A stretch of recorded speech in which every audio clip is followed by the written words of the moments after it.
What's up, everybody? This is Matt Bishop from Human Artifacts, and we'll see you at the Tampa Morgue. Come on in, pussy lovers! Here at the Titty Twister, we're slashing pussy in half. Give us an upper on our best selection of pussy. This is a pussy blowout. All right, we got white pussy, black pussy, Spanish pussy, yellow pussy. We got hot pussy, cold pussy. We got wet pussy. We got smelly pussy. We got hairy pussy, bloody pussy. We got snapping pussy. We got silk pussy, velvet pussy, nalga hide pussy. We even got horse pussy, dog pussy. Chicken pussy, come on, you want pussy? Come on in, pussy lovers. If we don't got it, you don't want it. Come on in, pussy lovers.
What's up? This is Tony, and you're listening to the Tampa Morgue, Season 2, Episode number 94. And as always, I'm joined by my co-host from his nursing home deep in Tampa Bay, Florida, Mr. Ed Webb. Happy birthday, Mr. Webb.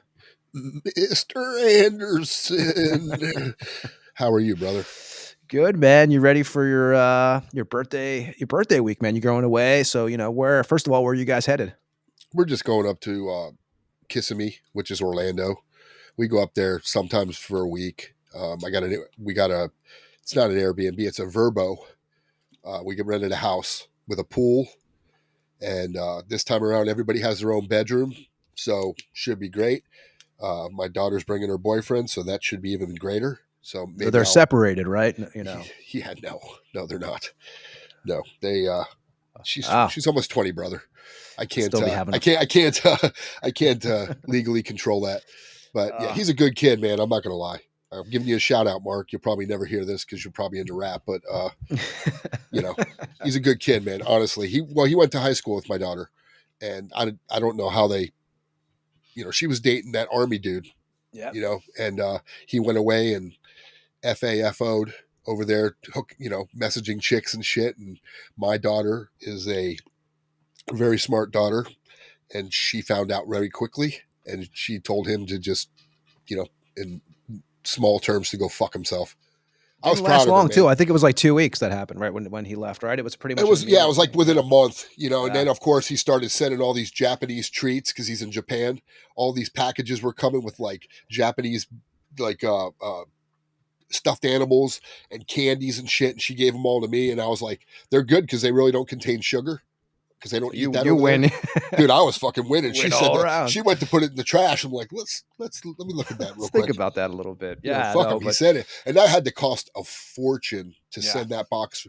I think the army gets, or the military gets, a little discount because they ship from bases. But yeah, she shut that shit down, and soon after, I'm like, what the hell? So now you remember the movie with Seth Rogen? Oh, hi, Mark. When that was based on that fucking the real guy there that was making the movies. oh yes, He was like, hi, Mark. So when he comes in, he don't know what I'm doing. Me and Bryce are like, hi, Mark. So he's a good kid, though, man. So it should be a fun week. We're going to SeaWorld and Aquatica, which is a water park. So, yeah. Yeah, well, it's another birthday for you. So, if you look at like, I asked you for you came on when so 71, that's movie wise. That's Clockwork Orange. That's Yeah. Willy Wonka and the Chocolate Factory. Yep. Saw Escape all from the that Planet shit. of the Apes. And record wise, a Dirty Harry too, right? 71. Dirty Harry. Yeah, but if you look at, and then records, do you want to really feel old? Led Zeppelin 4, The Doors, L.A. Woman, Alice Cooper, Killer, and then one that'll make you really feel old is Don McLean, right? American Pie is 71. Yes. So yeah. It's crazy. And all that shit still holds up today. Yeah. I mean, it's crazy. If you think about it, right? 20 years from now, that music will still be holding up. How much of the stuff that we do are people going to think about in the future? Like those, I guess you never know, but it's a good question, right? You wonder what's going to be the bands that last. Like what is going to be like 20 years well, from like now? Black Sabbath, you know what I mean? Like Black Sabbath. Is there going to be another Black Sabbath that holds up? I did see they were going to stream that, which, man, I hope Ozzy plays on that. It's just hard to believe that he's going to be playing much on that gig, but I did see that supposedly from what I'm hearing, his legs aren't working. Like that's the problem, is his legs are the Parkinson's is affecting his legs, that his voice and everything is good and his mentals are still okay. So they think that they're going to pull out the throne and have him sit in the throne and sing, which that's not Ozzy. They're going to stream it though. I did see that. I guess they're going to stream it. July 5th is the event. So they're going to stream that from the UK. So it'll be interesting. So yeah, man. they have a package you can buy. It's $30 to watch the whole thing. You could stream it from your house. $30. So I'm going to do it. It's July. So what they're July saying 5th. is the streaming starts 2 hours after it starts. So it'll be 2 hours behind. Okay. But you can stream it as it's going from there. So you'll be seeing it live. It's a 2 hour delay. But I checked it out. I'm like, how much is this going to be? It was $30, dude. And you can stream it to like my Google TV. So I'm like, fuck, I can watch it on my massive stereo. And it's pro. It's going to be a pro shoot, not like some dude with an iPhone. And here, like, I always say, like, when we did that Death cover with Shannon Hamm and Bob and Rhonda in the crowd, and all you hear is Rhonda screaming at the top of her lungs. You can't even hear the music no more. And I'm like, I was there for that event. I'm like, you ruined that one. Did we play that? Did I play that night with Generic Christ? I don't think we did. So it was just you guys. I know DTR and you guys obviously with Shannon. I do remember that though. Which that was literally that happened within 4 days of the show, because we were going to do the Death cover anyway. We were doing it. That was whoever's wondering what we're talking about. Ed's band Death in the Ruin did a that was the Shannon Ham benefit show. Okay, so he had cancer, and it was a benefit show for him, and they asked us to play, and I made the decision. I said, let's do a Death cover on the album he played on with Chuck. And because I didn't want to do something he didn't do, because he said, man, we should have learned a couple more. And it was like, well, this was planned. You know what I mean? We didn't plan on you playing with us, but we did Bite the Pain. And we get a message that he'd like to play with us on stage. And we were like, well, obviously that would be fucking awesome. So Dave took a step back because he didn't want to play. He didn't want to do the cover at all, which I was like, I didn't get it, dude. So he was very happy to not do it and let Shannon do it. But did you guys have to jam with? Did you guys like pre-jam with Shannon or 1 day? we come out to practice, and he said, let's see how bad this goes, and we were playing it. We had been practicing it for a couple weeks. And when I sang, he flipped out. He's like, dude, I felt like Chuck was here. It was weird, dude, because I was like, man, it ain't that good. You know what I mean? But listening back to it, it was close. It was killer. Live. I was there that night. Yeah. That definitely was a killer gig. I'm telling you, I'm dragging today, man. Last night I had my buddy over, Darius, who actually plays with Luctus, who we had Dovidus on the show a couple months ago from Luctus. Is just like a black death metal band out of Lithuania. Him and his wife and kid came over last night. They took a cab over and we partied. We had a barbecue, man, and I am regretting it a million times this morning, man. I feel like such shit, dude. I woke up like when you told me, like, what was it? I messaged you at 7:45 my time, and you're like, "Oh, we're gonna go get a coffee," and I'm like, "Who the fuck drinks coffee at 3 PM, dude?"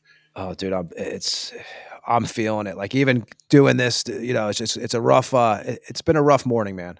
I got to say, it was great. It was great hanging out last night. Like Darius also owned Lemmy's here, which is the local metal club. He was one of the owners there. So we always talk about getting together. And they have a kid too. And as you know, when you have a kid and they have a kid, it makes it easier to get around. Yeah, nobody wants to hang out with people with kids who don't have kids. Right. So, exactly. So we did that, man. So I'm feeling it now. So, but we'll get through this. We have a busy episode today. We have we're going to be joined. We actually opened up the show with Lividity-Pussy Lover, which is one of Ed's favorite tunes. Love it. From Fetish for the Sick from '97, the EP. Because we have Matt Bishop coming on. Matt played with he played with Lividity, Desecration, Horrific Demise. He's with Human Artifacts. He also played with Ed Webb in Hideous. Also was the promoter for the Central Illinois Metal Fest that took place for 9 years from 2003 to 2012. He's going to join us in about 20 minutes. We got, the usual stuff we're going to go over first. We are upcoming guest wise. We have Sabathan on July 23rd from Slaughter Messiah, Heinous. Oh, June 23rd. Yes. Thank you, Ed. See, I'm already slipping, man. It's going to be rough when we do releases. You know this. I got you. Yeah. It's going to be rough.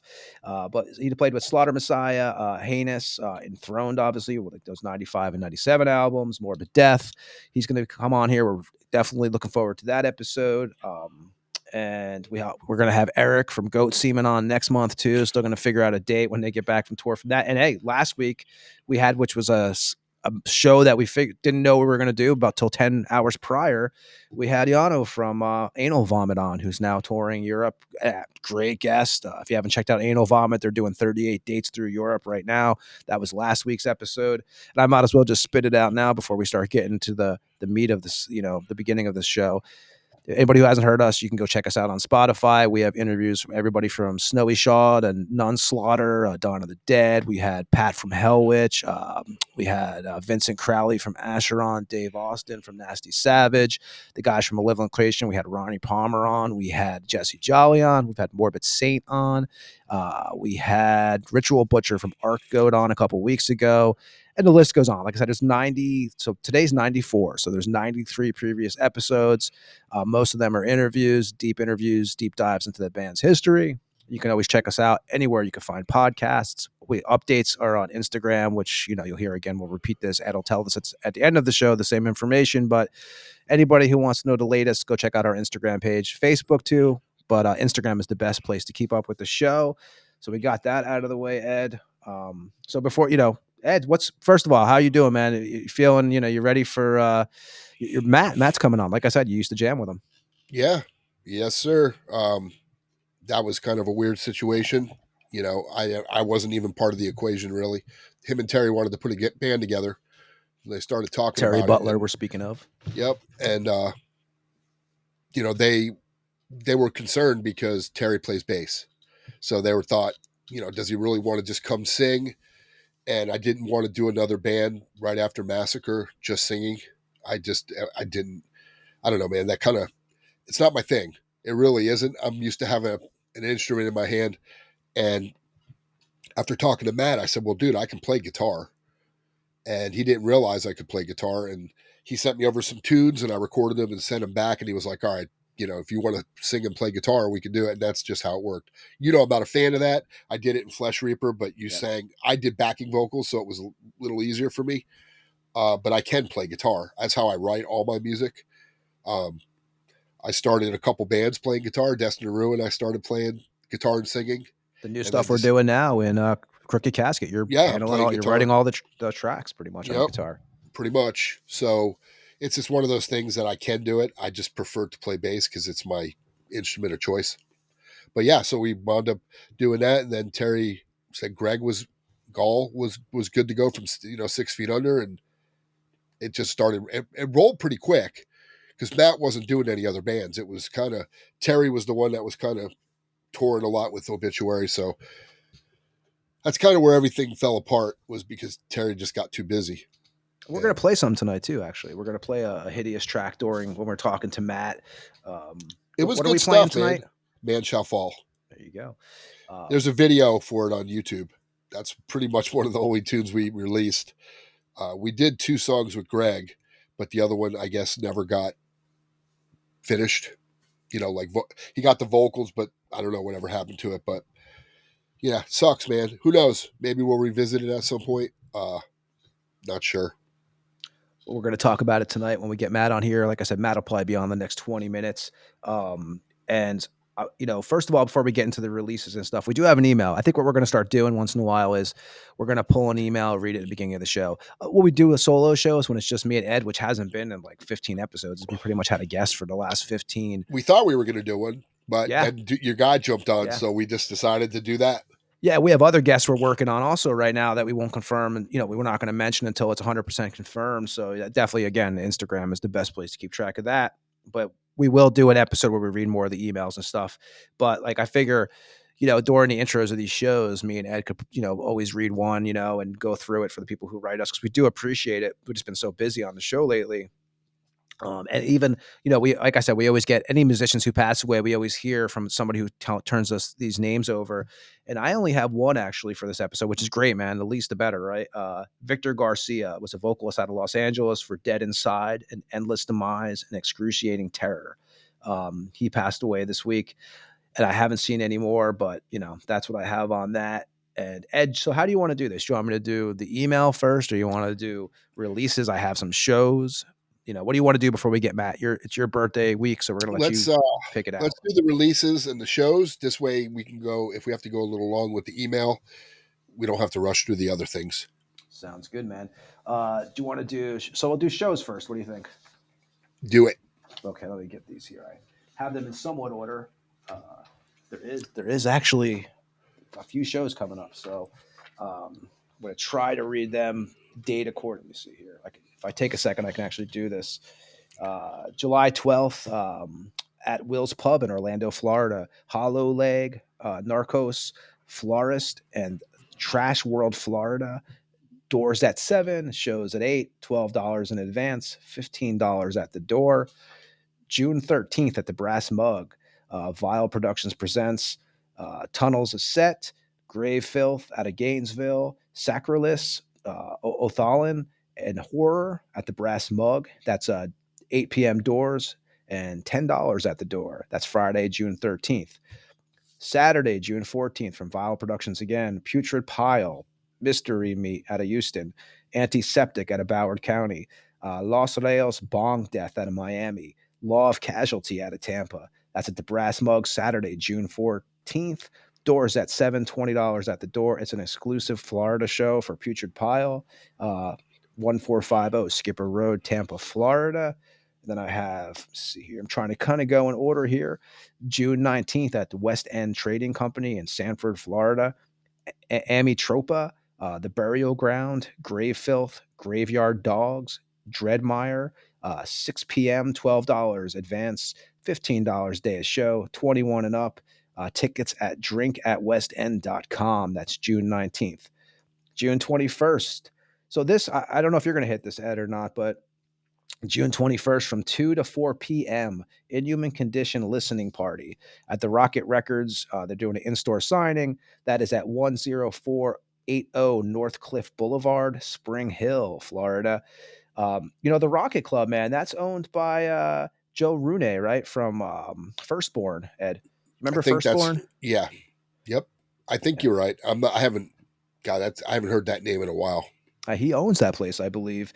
They Firstborn, they put out a couple releases, obviously from 93, 94, 2000, 2009. I know the drummer Lex passed away 2012, but Joe is the owner of that place. But if Inhuman Caducean is going to be putting out the new record, Mind Trap. So they're going to be doing like an in-store signing. You're going to hear the album. I guess you're going to get it early. I did see that. So I don't know. Like I said, I don't know if you're going to head out to that. That's an hour away. An hour away, yeah. Maybe. That's Spring Hill. That's right. And then this might be the last show I have on my list, unless you have something.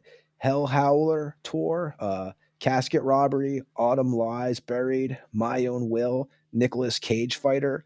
I got 2 dates for that tonight. Since whether you're listening to this show, it'll be tomorrow. So tonight they're playing at the Bar Nancy in Miami, and then Thursday, June 12th, at the Orpheum in Tampa, Florida. So that's the 2 I have for that. I don't have any more releases. Was just to make sure, the first show you announced, you said July 12th. Was that June? Yes, everything is June. Everything I'm saying. So I am in hungover mode. I'm not going to lie to anybody here. I'm just keeping you on track. Yeah, all the shows I've mentioned are all in June. So if I told you July, I'm full of shit. And if you show up in July, I just want to make sure the dudes in Hollow Leg don't come beat the shit out of us, because they're going to show up on July and nobody will be there. Dude, I'm glad you do this show with me. Sometimes I listen to some shows where there's just one guy by himself, and I don't still know how you do it. Like talking to yourself. Well, I don't drink, so I wasn't hungover. So there's that. Yeah, it was tequila, man. It was tequila, and it was a mistake. But it was a good time, though. I had a great time, but I'm feeling it now. So, Ed, do you have any shows? Nope. I had the 2 that you announced, the Putrid Pile and the other one. So I figured that you usually grab most of the same ones, and anything else I saw was in July, except for that's it. Because so what is the Asabath, which Ed will be at? Ed will be covering it for the show, actually. I want to say, I'm glad you said that, because I was like, man, when you gave me the good news that Ed will be covering the gig there at Janus Landing over in St. Petersburg, Florida. We just found out this week. So, it's sold. It is sold out. I was teetering on getting, tickets, but it just, I kind of let it go, and all of a sudden I saw the other day it's sold out, and I was like, well, I guess there's that. So yeah. I can't find it. Isn't it crazy? Well, what I'll do is I'll go through the releases while you're looking for the date, and then cool. And then you could just plug it in after I get done with this, because I do have some releases, and all the bands who send them to me, I appreciate it. I had some, we've had so many releases coming in that we kind of split it up now that we're doing it pretty much a show every week right now. June 28th. June 28th. There you go, at Janus Landing. Ed Webb will be there also in Tampa Morgue mode covering the show. So if you have an extra ticket, let me know so I can take Bryce. Yeah, Ed's looking for a spare for his kids. So let us know, tampamorgue@gmail.com, or you can always contact us on the Instagram page. I'll go through releases. I don't know what you have for releases, Ed, but I'll go through these and do your thing. I can't. Yeah. I'm gonna get the camera ready to catch it, because you're hungover. So this should be fucking awesome. Before we signed on, I have to admit, man, the sweats were coming. Yeah. And I don't drink all the time. Ed knows I'm not a big drinker, man. I would smoke a joint over a drink any day, but sometimes, you have to have a good time. But Tunnels of Set, who we had on here, we had Joe Austin on here on episode number 76. Tunnels of Set formed in 2022. They have a new release coming out. All Goes is the name of this. It's an independent release. They put out a single in 2024 and a split EP in 2024. So this is the new EP, has 5 tracks, one being an instrumental. That comes out. It actually came out on June 6th. So it came out last week, but I wanted to mention that for those guys. And then from Finland, Death Goat, Dragged into Realms Below is the name of this release on Extreme Music from out of Spain. It's a death metal band. Death Goat formed in 2015, put out their first demo titled Rotten Salvation in 2018. Dragged into the Realms Below is the follow-up to the band's 2021 album, Regurgitated into Existence. This comes out June 10th on Extreme Music. Motor Jesus out of Germany Streets of Fire is the name of the release. Reaper Entertainment out of Germany is where it's coming out on. They're like a stoner rock metal band. Motor Jesus formed in 2006. They went under a different name called the Shitheads with a Z at the end from 92 to 2006. First release as Motor Jesus was a full length titled Death Rider. Members past and present of the Shitheads, Battle Sword, and Shaft. This one comes out June 13th.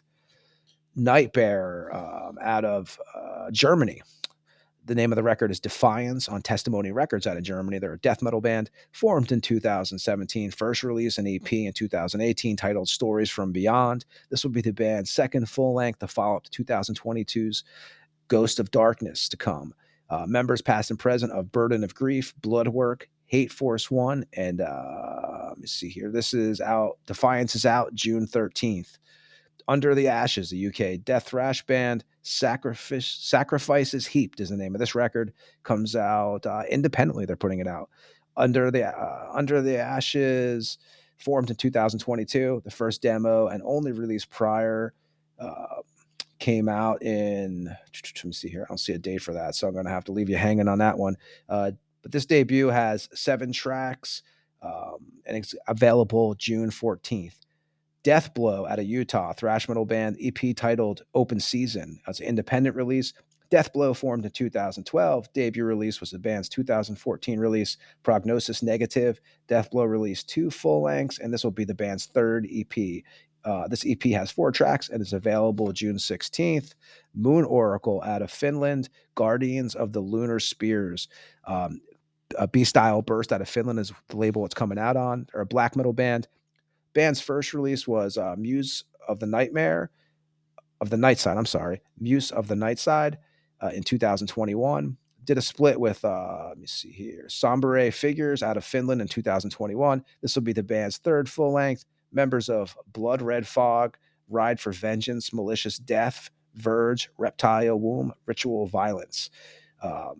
Available June 17th, and I have one more. Babylon out of Rhode Island, black death metal band. Bloodlust is the name of the EP.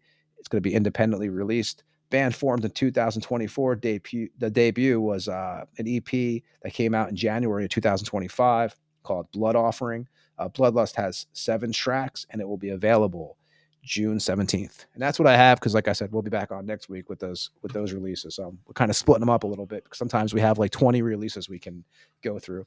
Ed, what do you have on your release list? So here's a band I checked out, and when I went to look at them, I realized that they're actually playing the Crowbar in Tampa on June 26th. So there's a show we can. There's a show. Yep, they're called Mugshot.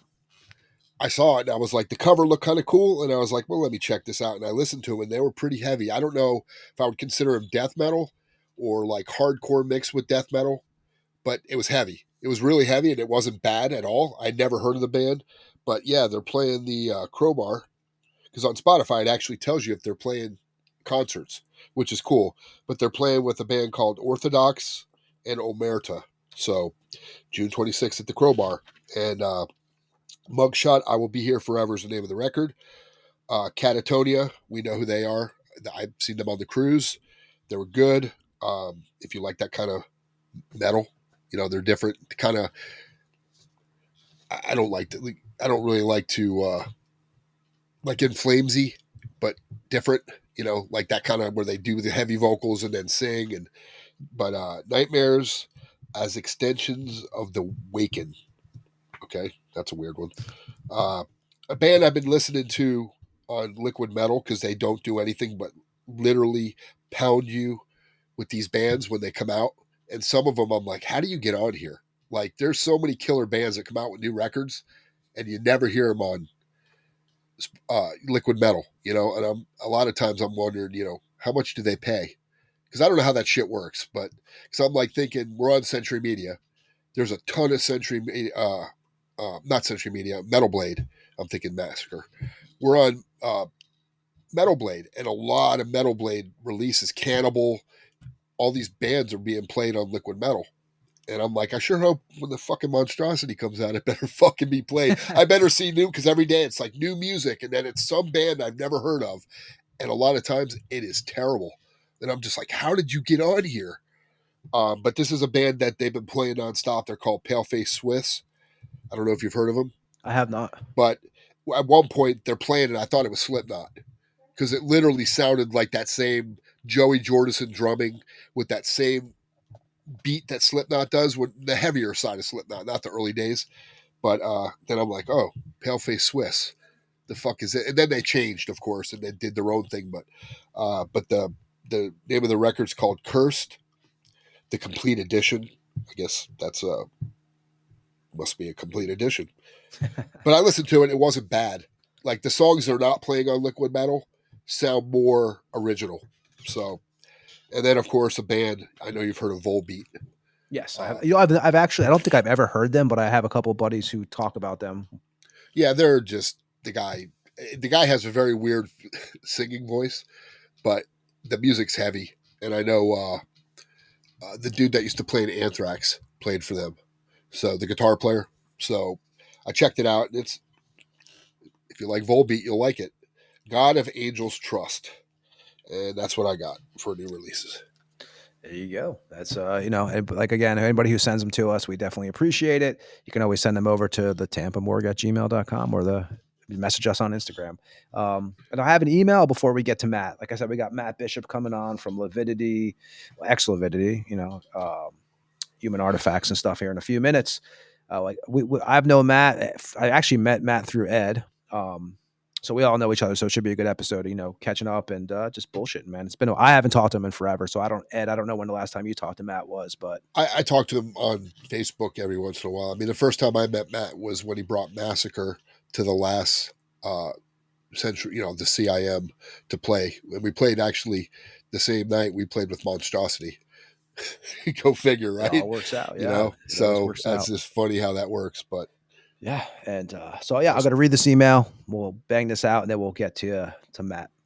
This is from Tyler. I'm sorry. Tyler from San Francisco. Salute. This is Tyler from San Francisco. I am a 31-year-old death metal junkie. I recently found the Tampa Morgue after a buddy of mine told me about the John Walker interview. I must add, it was a great interview. Thank you very much.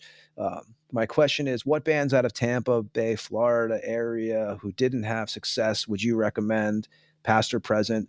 I am also looking for unknown acts that deserved more of a spotlight.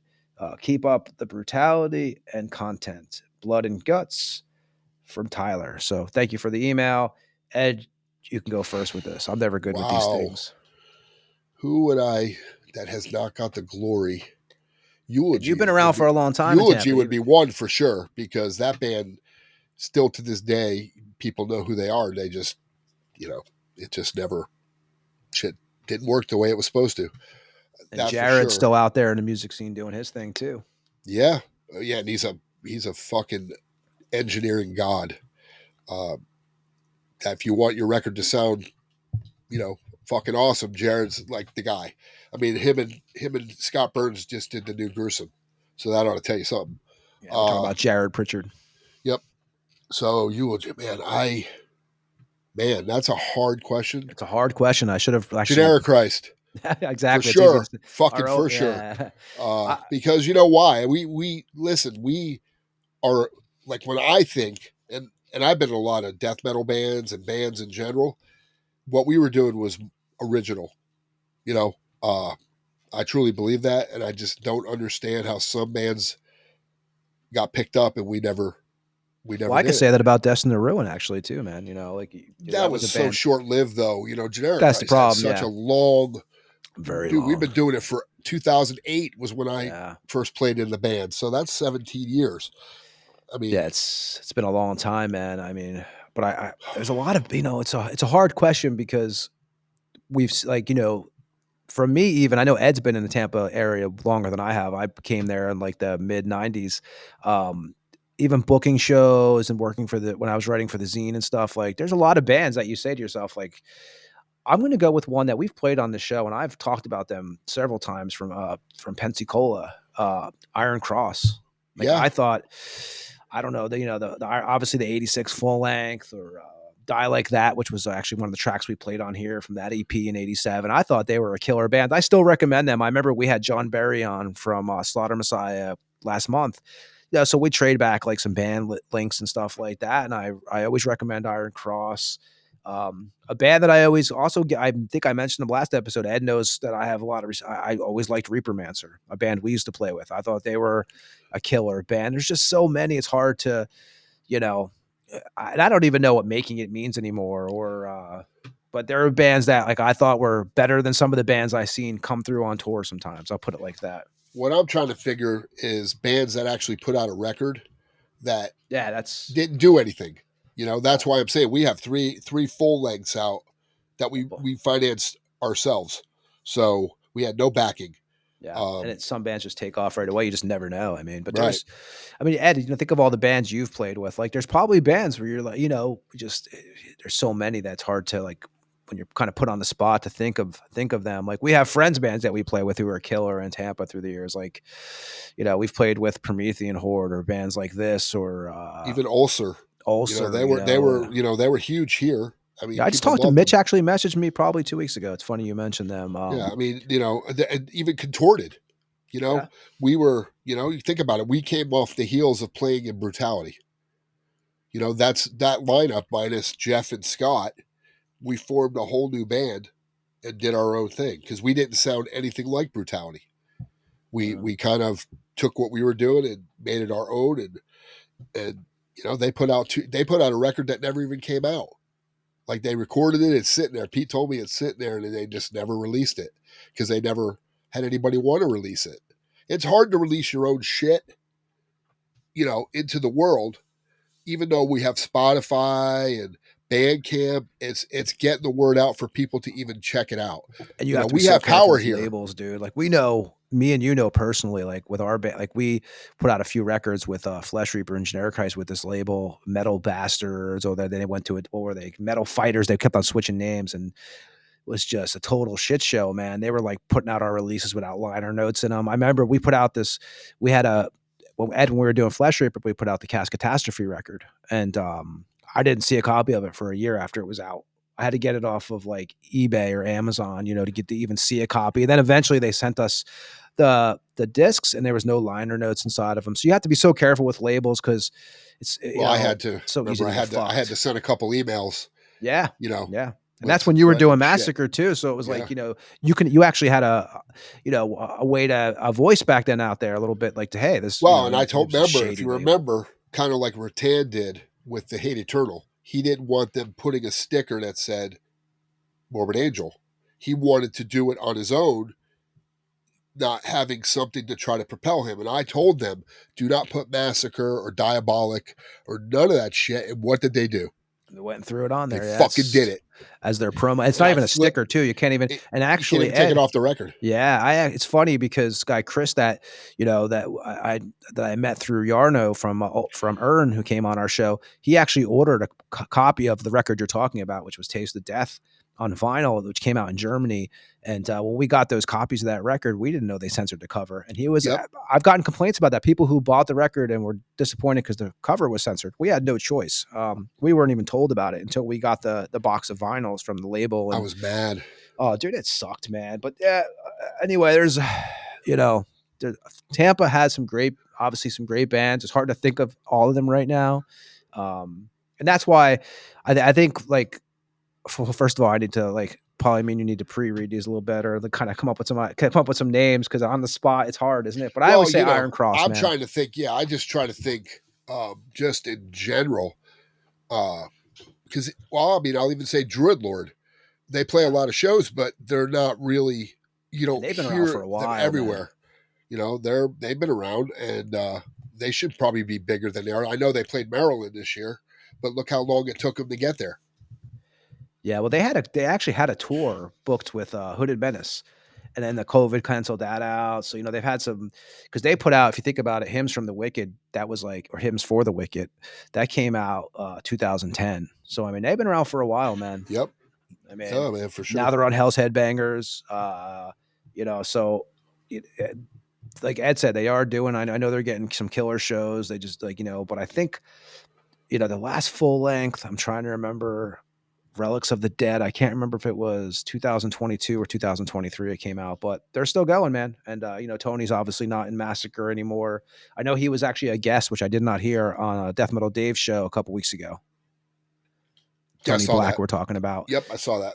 Yeah, so there's a lot of, like Ed said, there's a lot of killer bands from the Florida area. Actually, you can go check a lot of the information out at the Tampa Bay Museum of Metal.com, I believe. Is that the address for that site? I think so, yes. Yeah, and if not, you could just Google it and it'll pull It's up. on Facebook too. There's a Facebook page. Yeah, there's a Facebook page. There's a lot of Tampa history on there, a lot of listings of the albums that came out and recorded and stuff, and a lot of, like, it's just amazing when you look at a lot of those, the Metal Museum's page. A lot of it's Morrisound. Everything has a lot of that tag to it and stuff from those days. But yeah, so thanks to anybody who sends us, and I want to thank again Tyler from San Francisco for sending that to us, and Ed. And anybody we've gotten a lot of, like, we're starting to hear some people on the YouTube page, actually, which we don't do any video, but we do audio, but people are starting to like go through a lot of the videos and stuff and listen to them, the interviews on those, not videos, but the audio files. And we appreciate all the feedback. So just wanted to mention that. So Ed, if you don't have anything else, man, I know you're ready to get out of town. It's your birthday week. You want to get Matt on, or you have anything else? Let's do it. No, I'm good.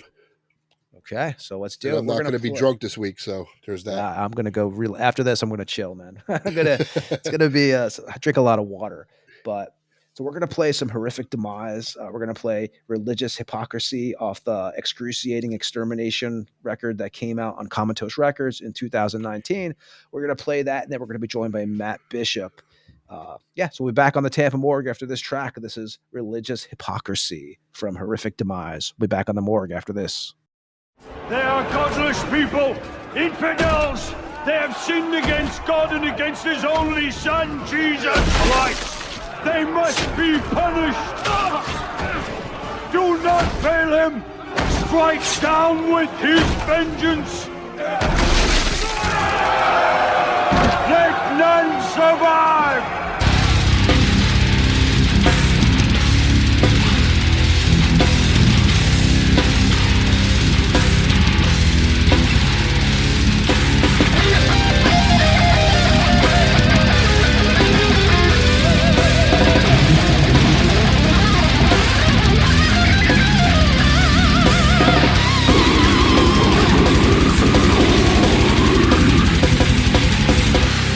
Poison!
And that was Horrific Demise with Religious Hypocrisy from the Excruciating Extermination record that came out in 2019 on Comatose Records.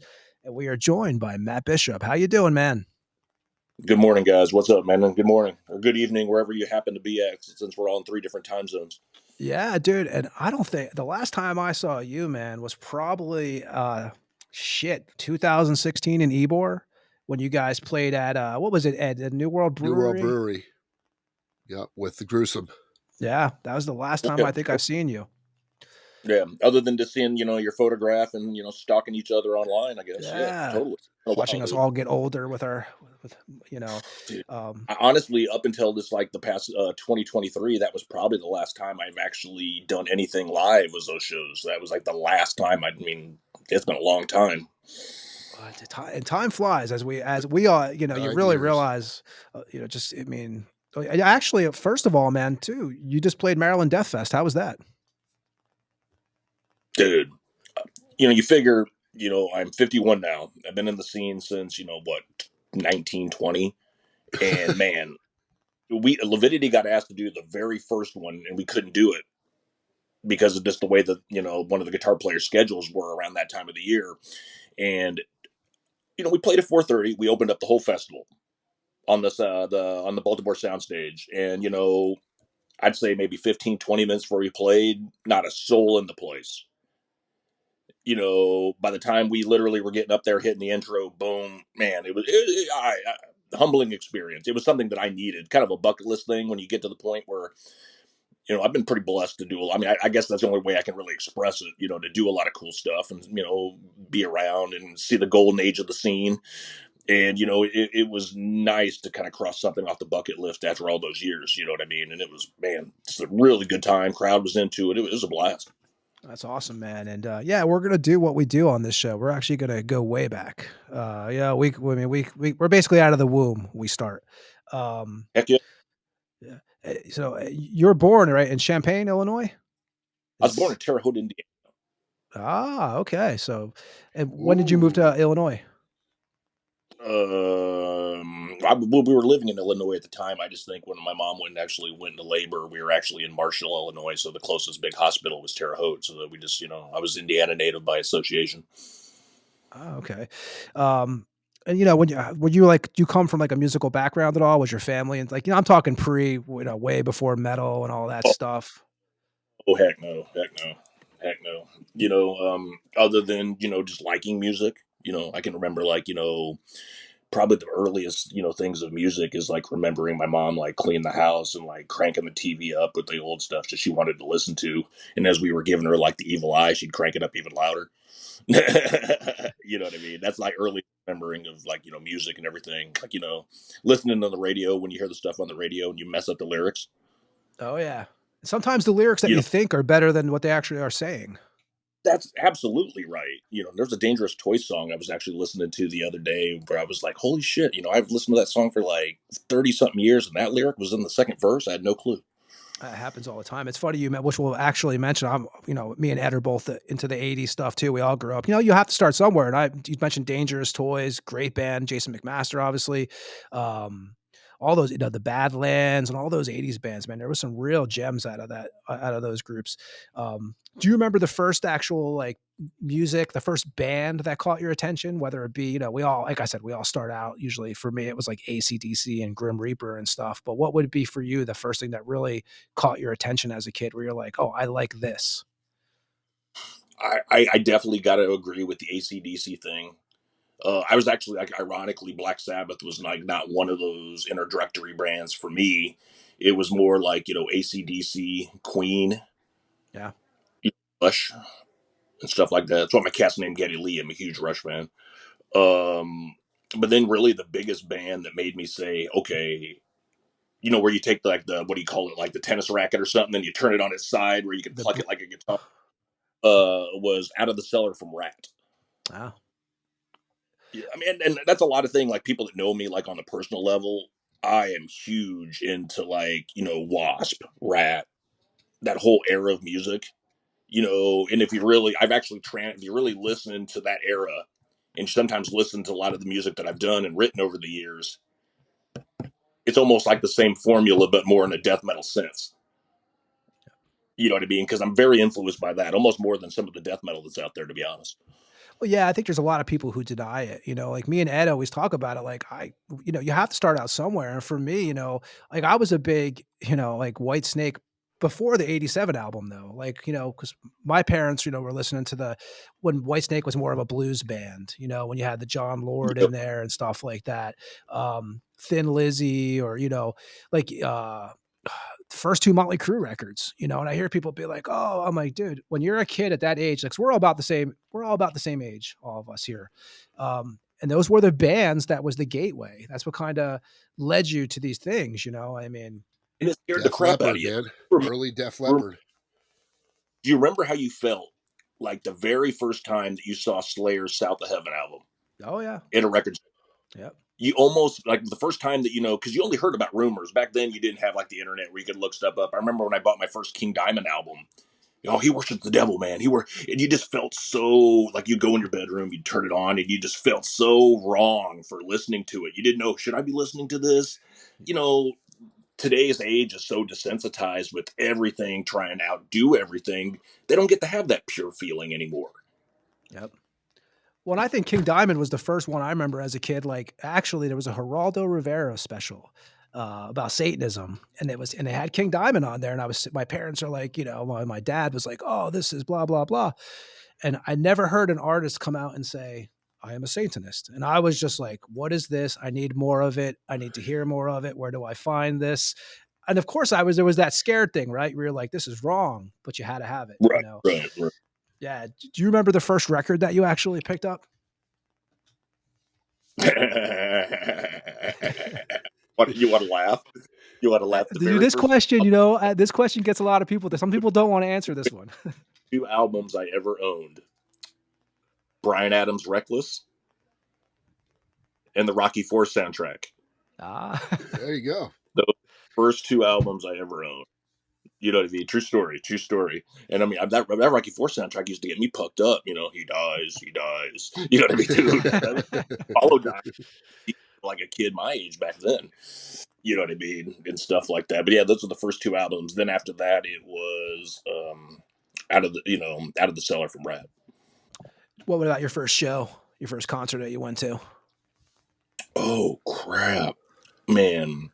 I went to so many shows that, like, with because I'm about the area that I'm from in Champaign-Urbana is probably about 2.5 hours, 3 hours south from Chicago.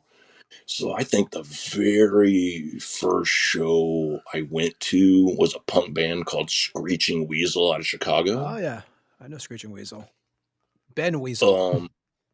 Yeah, dude. To say that all the room back, I remember this very vividly. Played the show butt naked, dude. The whole band just butt naked, dude. Just up there rocking it, dude. I mean, for someone that young at that age, I think I didn't even ask to go, so I think I was kind of sneaking up there. So it might have been 16, maybe 15. Well, shit, you're from Chicago. I didn't even think about this. You're from Illinois, so you remember the Dwarves. Vaguely, yes. They were another naked band. Like, guitar player always naked. I mean, yeah, they were. They originated from that area, I believe, actually.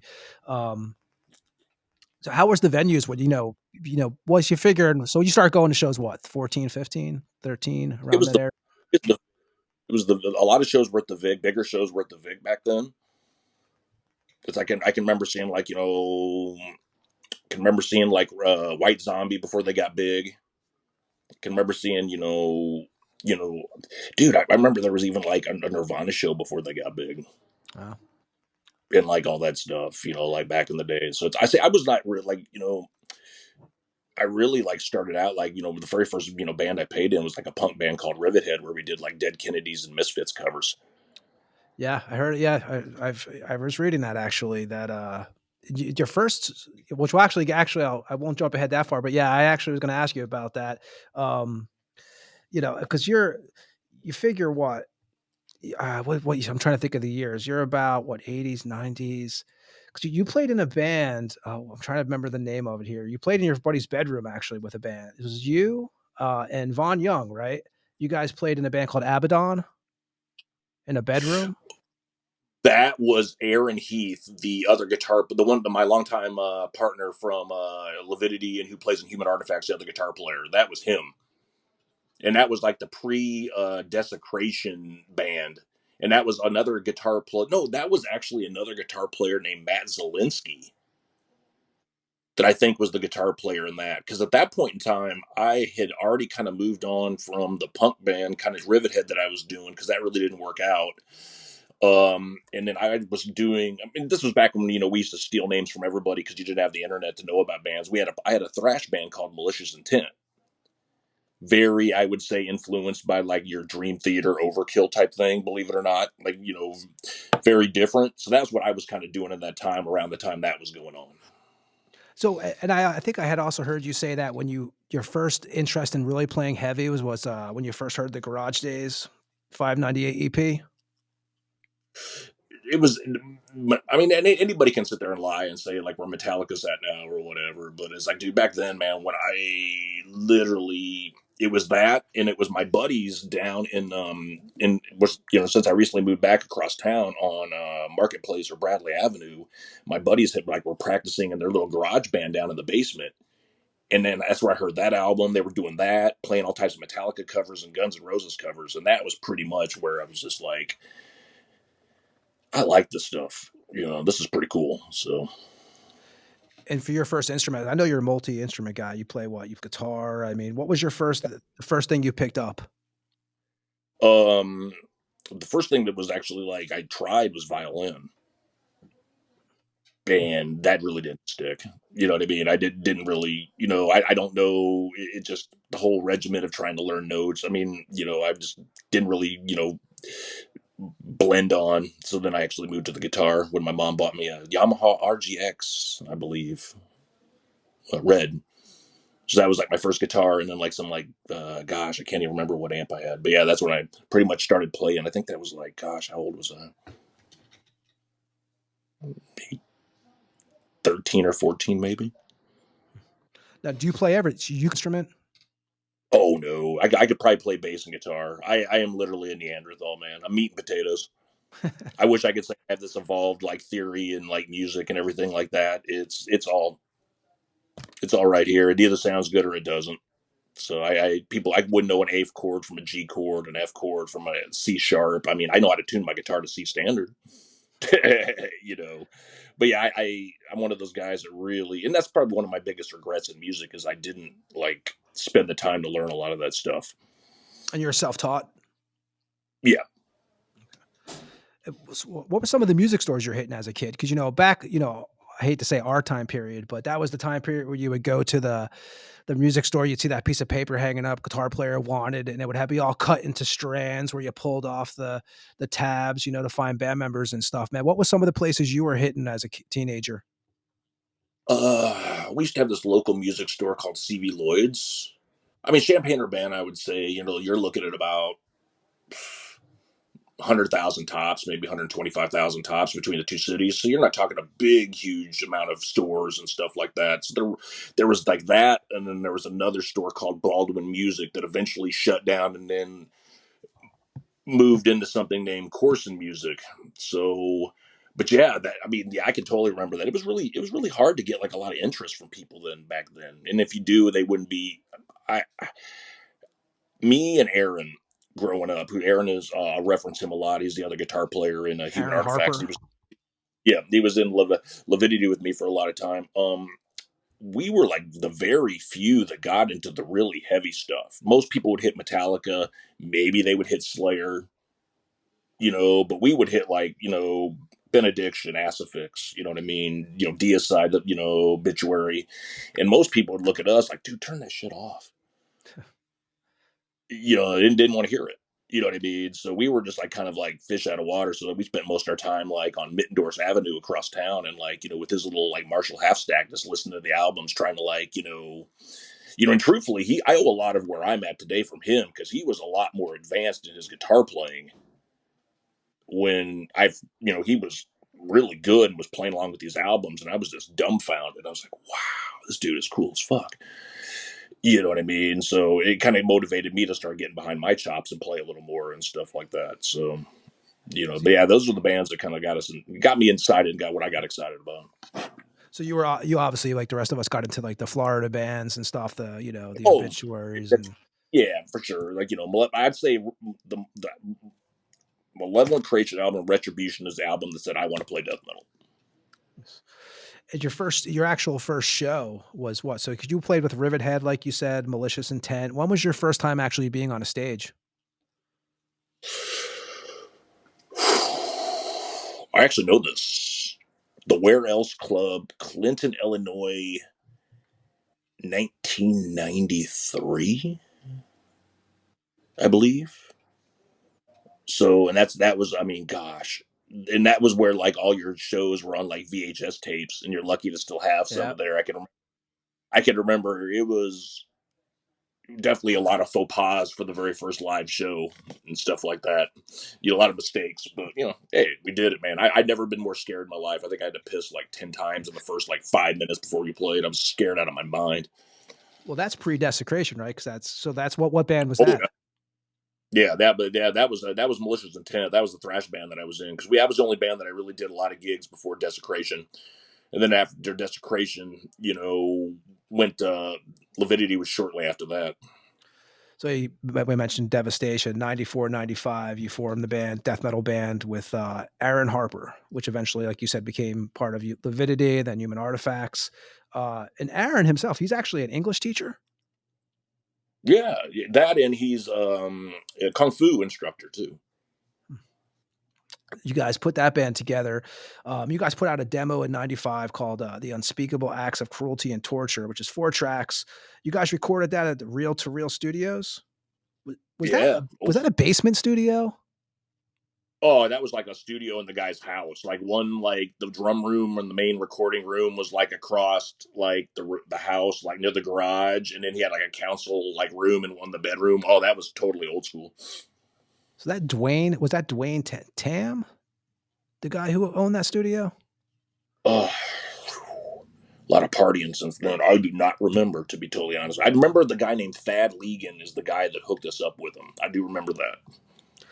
And that's your first time that's probably your first time in a studio, right? With that band. Was that the first actual recording you did? Besides bedroom demos and stuff? Yeah, that was the first time actually I've ever sitting having to track anything or do anything. Okay. The first lineup is Bill Adamson on bass, Ari Roberts on drums, and then Aaron obviously on vocals and guitar, and Chris Noyes was on vocals? Yeah, he came in. The band was initially a 4-piece for the longest time with Aaron, and I really didn't start the band. That band was actually started more from like Aaron and Ari, and then me and Bill came in at like a later date, and Chris came at a later date. I think when we brought Chris in, man, it was just God. I mean, and this is no disrespect to him, but man, the band was plenty fine as a 4-piece. You know what I mean? It was that age we were starting to see a lot of dual vocalists go on, and we were making some attempts. And and he didn't really do much. You know what I mean? I don't mean no disrespect to the guy. I love him dearly, but he didn't do much. He just had a couple backups, here and there. Not very many solo parts. So it was kind of it's almost like I look at his contribution as more of a guest vocalist situation. But he did play a couple live shows with us. So, what are some of the shows you guys are playing in Desecration? What's some of the bands you're playing with? Because what is it, around 95? Right around the time that stuff kind of came around was like the earliest. See, there was a point in time where like a lot of the bands that were like East really hadn't come that far to the Midwest, like that Champaign-Urbana, which is pretty much dead in the center of Illinois. A lot of times they wouldn't come that far. And, the earliest bands I can remember us doing shows with from like, we're up in the Chicago area, like bands like Flesh Grind, Jungle Rot, who's still rocking and rolling today. Band called Corpse Vomit out of Chicago. A lot of the local bands, the locals, Deaden, who was big in the local scene at that point in time, before Lividity even came out. So it was this local scene back then was like really thriving in this area, though. We had a lot of local bands that maybe didn't really get like any national success, but at the point in time of people coming to the shows, you'd get it. You could, if you book all the locals on a Friday or a Saturday night, you'd get 150, 200 people every night. What's some of the venues you guys are playing back in say 95? God, there was like, we would run out the VFWs. There was another place called the Channing Murray, which is actually still around on the U of I campus, right down the road from the Canopy Club. The Canopy Club wasn't until later, because when I was growing up, that was a movie theater and stuff like that. So that didn't become a club until 20 years, 25 years later. There's another club that was on the U of I campus called 6 Feet Under Club, that there's still some videos from, like the early Lividity days. That was like a really crazy club, just because it was like down in the basement and not very small, not a lot of headroom. People get hurt a lot because, running into cement walls and stuff like that. So it was, and then there was another place, like an old hotel that's not there anymore, that we actually used to play in the bar. Like the Neal Street Pub. But, over the years, there's all different types of places. We never really got much out of this. Back then, before Lividity, it was never much more around than just an hour's radius around town. And most of it was just in Champaign-Urbana, most of them. We're actually going to play some Desecration in a second here. But why did the band end?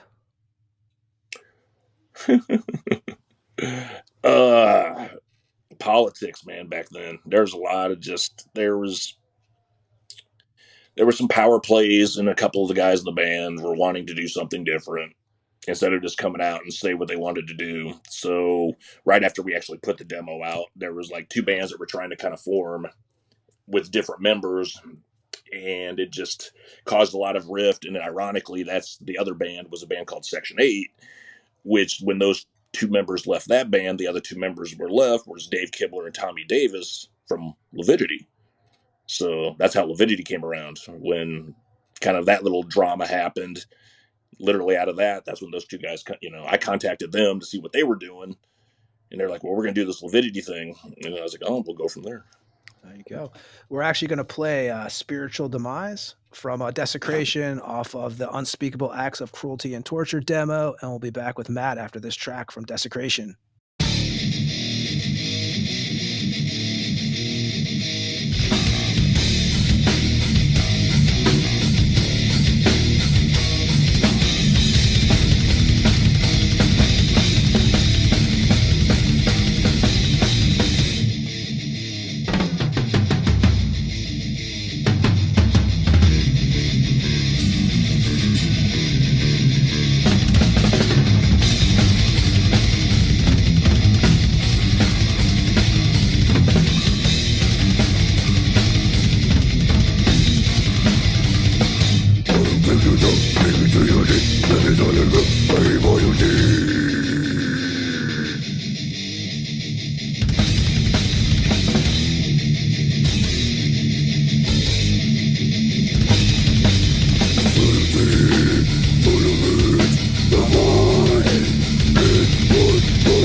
and that was Desecration with Spiritual Demise off the Unspeakable Acts of Cruelty and Torture demo from 1995.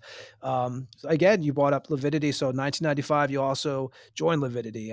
So was that the first time you met Dave? Was that year, or did you know him prior?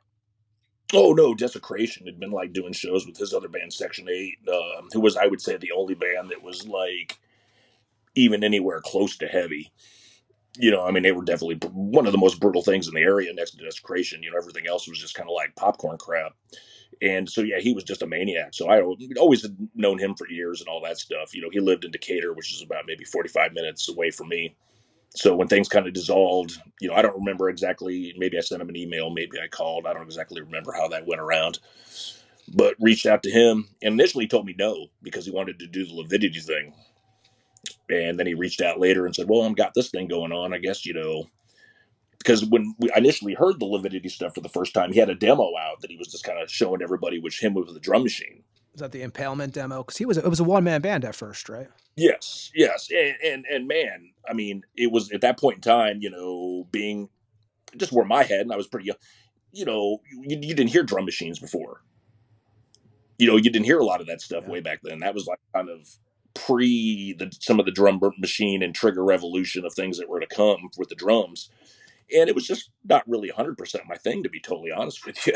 So I was kind of like, oh, okay, we'll see about it. You know what I mean? And then I just decided, well, I don't want to do nothing. So we just started working with those songs and then taking them from, a bedroom setting to a real drummer live situation. So. Yeah, you guys first. What the first lineup like when actually is it not a one piece? It's what Tommy Davis on drums, Mitch Turner on vocals, and Aaron again from your previous band on bass, and then you on guitar, and then Dave on guitar. That was the first actual like full lineup you were a part of with Lividity. Yeah, and man, I can literally remember the very first rehearsal to where, man, it sounded great. I mean, I was really happy with like the way Mitch's vocals sounded and all that stuff. It sounded really good because I remember Aaron really wasn't not really too keen and wanting to. And Aaron initially didn't come on board. It was initially the three of us. Then we wanted to get someone for vocals. We were actually rehearsing because I lived with Aaron at the time in his basement because he initially told me no. And then after a while, he heard us jamming downstairs. He came down with his bass eventually. He was like, oh, I'll do this. We're rock and roll. So then that's where Aaron got involved. But when Mitch was involved, man, it was just sounding raw. It was sounding really good. He had a really good vocal style. But that didn't last very long where Mitch bailed out. Yeah, why did he? I was going to ask you why he left. I don't know if there was any exact reason. Just life, whatever. So I don't really at the time remember if there's any like certain reason other than just he didn't think he could do it. And that's definitely way precursor to me ever thinking about singing into a microphone. So that's when Aaron just basically was like, okay, I'll do it. What was the first actual live show you did with Lividity? That's that. I tell you what, that is a question I don't think I've ever been asked. The very first show Lividity ever did was a festival at the Channing Murray, and we played 4 songs for I think a total of like 11 minutes. I think that was the first show. Nice. And the first recording with Lividity was what? Rejoice the Morbidity EP.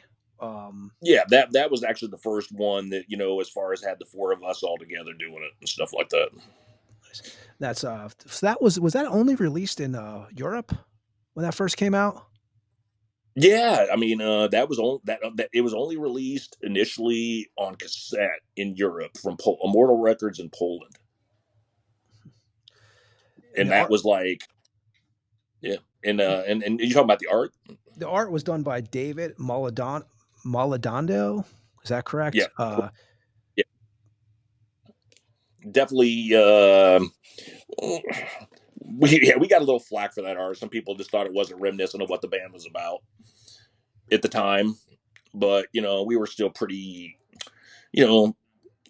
one thing that, was always been important to me and Dave over the years is like honor, integrity, being good to friends. And a lot of time over the years, Lividity would use our friends. And Dave was just a good friend. How was the reaction? That back those at time periods, like obviously we all know is the tape trading period, right? So is this Right. that first 4-track demo, is that like making the rounds pretty decent? Yeah, I would say that, the word was getting out. I would say, I think the turning point,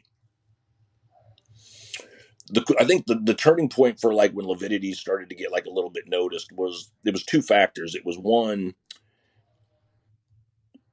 when we were, we were playing decent shows, we were getting a lot of like bands, like I said, that were kind of familiar with the scene. Like, I mean, I can remember when Dying Fetus, you know what I mean? The first time that they came that far out, west was coming to Champaign-Urbana. Internal Bleeding from New York, the same thing.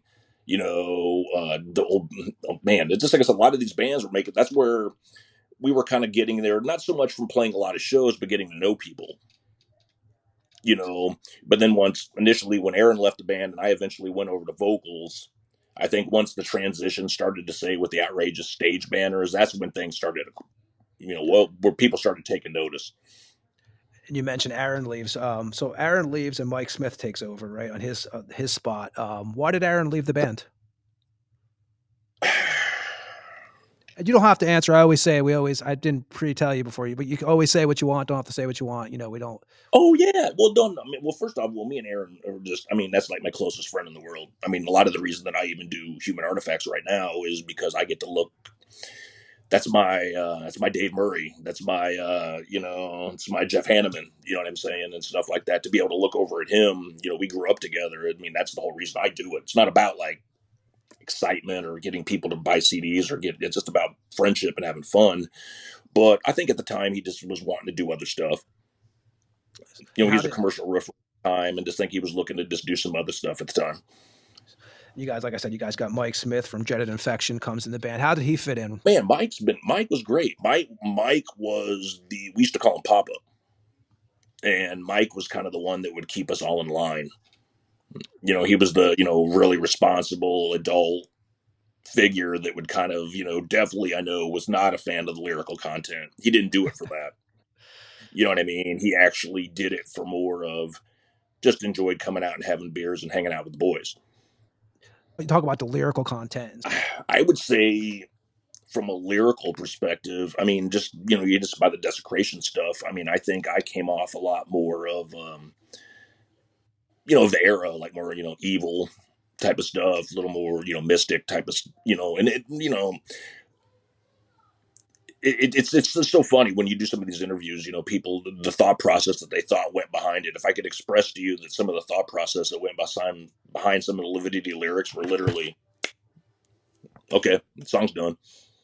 What I picture is I always wonder, like, you guys with your samples, are you guys all sitting around like by VCR tapes being like, okay, this is the fucking sample? Sometimes I would say some of the things just fell into our lap.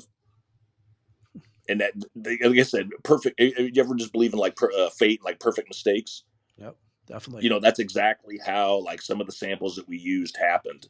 Like I can remember when we did the song "Pussy Lover," and then when I came up with the idea, because if you listen to the Fetish for the Sick album, if you listen to it really close, it was recorded in two different instances. You can, if you really listen close, like there's songs like "Pussy Lover," "My Cock It Bleeds," that are thinner sounding in the guitar department because they were recorded at a different time. You know what I mean? Because we didn't have all the songs ready for the album at the time. But when we went in, I can remember like trying to line that sample up from Dusk Till Dawn. And that's what started it all. Lividity used them before, but once there was the humor factor of it, where we wanted to get people to kind of giggle a little bit. It would be so over the top that we wanted them to giggle a little bit. And that was always kind of, if you really get what Lividity was doing at the time, it was never really about so much women are inferior, women are trash. It was just kind of say like, here it is, here's your face, let's party, let's have fun. Yeah, I think you guys had Hellraiser 3 samples in that too.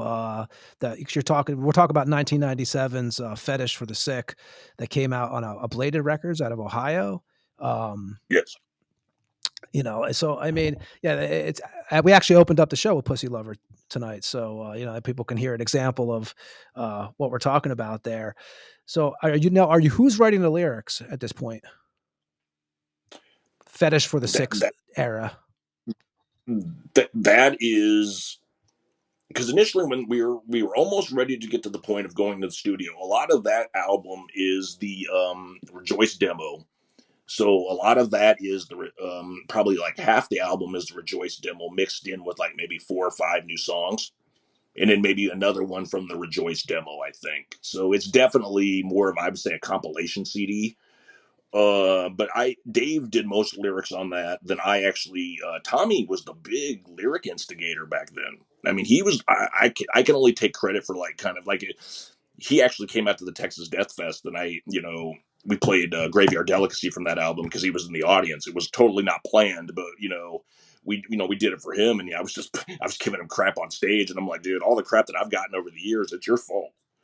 You know what I mean? Because he was the one that came up with those really over the top lyrics. I mean, he was the one that had all of them. Using words like bunghole and rectal reamer and all this type of weird shit, and just kind of that's how a lot of times our lyrics we would know we'd have a pattern, and then we would just come up and say, okay, what would fit? Fucking the ass. That's it. That's great. Put it there, and that's how it works, man. Well, you mentioned Tommy, and obviously Tommy leaves, what, 97? He leaves the band, which you guys are obviously then joined by Nick Knoll, who's obviously passed Yeah. away from Hot Stove and Waco Jesus. Why did Tommy leave the band? It just things were just working out at the time. I mean, it was just just as a lot of bands, it's when you're as you get older and as you're young and you're playing in bands, man, things, music should never be personal. But then you get to the point, man, where things aren't working out, then things start to get taken personally, and it just got to the point we couldn't get them in the rehearsal space on a consistent basis, and we were wanting to move forward. So, Dave at that point in time had moved to Peoria and was really good friends with the Waco guys, and actually was jamming with Waco at the time. And then he said, "Hey, we got this guy, take us to the next level." So that's when we got Nick. And that shit always happens, as we all know in bands. Like eventually, it just when the band stays together for a while, you just see these changes happen. It's just a natural thing for every band. Right. In 99? You guys put out the Show Us Your Tits live album. Yeah. So that comes out in 99, and you guys do a split with what year is that? You guys do the split with Profanity out of Germany. You guys did a 7-inch. Yeah, that was right. That was the same year, and that was actually consisting of like unmixed finished songs that would have been from the next album. That was taken during the recording session for the Age of Clitoral Decay of the next album. Okay, and that's the first recording with Nick on drums that you guys did. Yeah. You guys did 3 tracks, a cover of Bloody Pit of Horror also. And you guys was that when you guys did your first European tour in 99? Because you guys did what? Germany, Czech, Slovakia. You guys did 3 countries? Yeah, I believe so. And I feel like there might have been like one, maybe Austria. Maybe there was something else in there that was like really interesting because that tour actually went so we did like 3 or 4 shows or 3. Then we actually stayed like a week and a half off, did like 2 or 3 shows, then had like about 5 days off and did like another 2 or 3 shows, went home. So it was not really so much 3 weeks of straight gigs, but it was just like, that was definitely my first experience overseas. What's some of the bands you guys are playing with over there? Fleshless from the Czech Republic brought us over, and so them and Sanatorium from Slovakia. We're gonna talk about the Age of Clitoral Decay, which January 2000, you guys enter private studios it was called in Illinois to record this, which is the debut full length for the band. Yeah, that was the same studio that we did the Rejoice demo in. So we went back to the same studio for that one. So you did 9 tracks, and also you also get involved with Guttural Records. Yeah, United Guttural. That was Rich Lipscomb from Fleshgone. Yeah. I would say literally almost everything. And he actually put out the Show Us Your Tits live CD too before that. And they sold He what? put that out.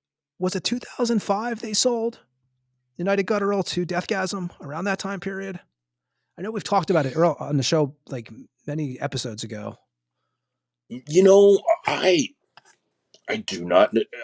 I do know he's around that. Like I said, around that time, you know, he just got, you know, not, you know, the interest in metal waned and wanted to go a different route, you know, with his life and stuff like that. And I think, yeah, I think that sounds about right. That sounds about right.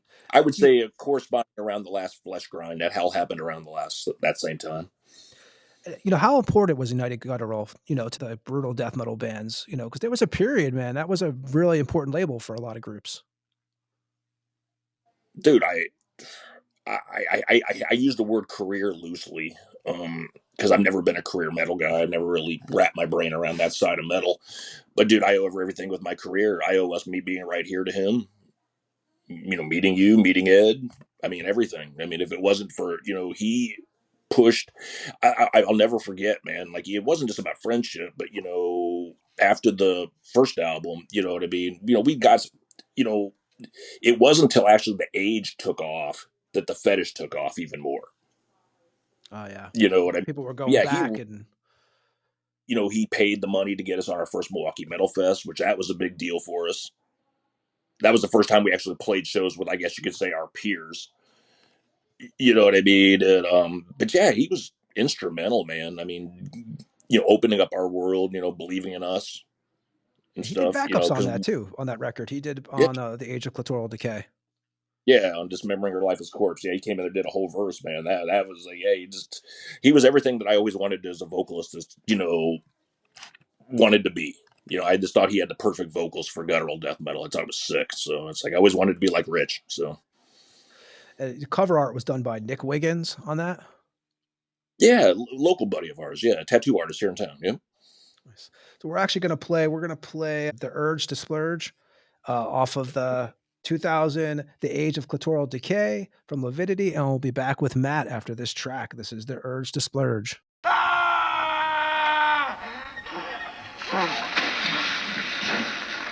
See you tomorrow, Carl.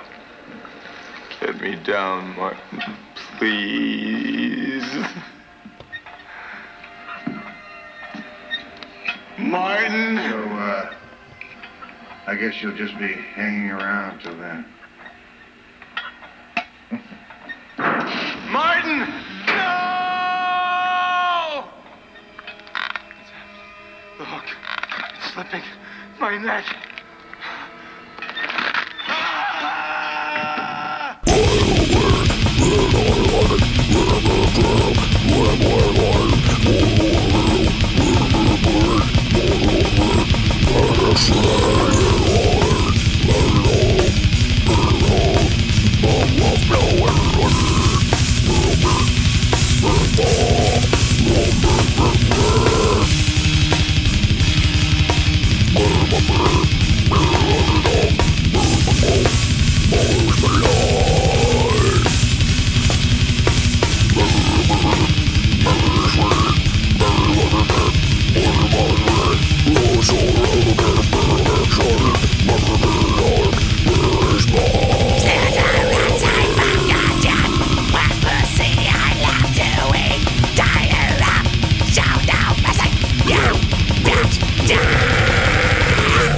And that was Lividity with The Urge to Splurge.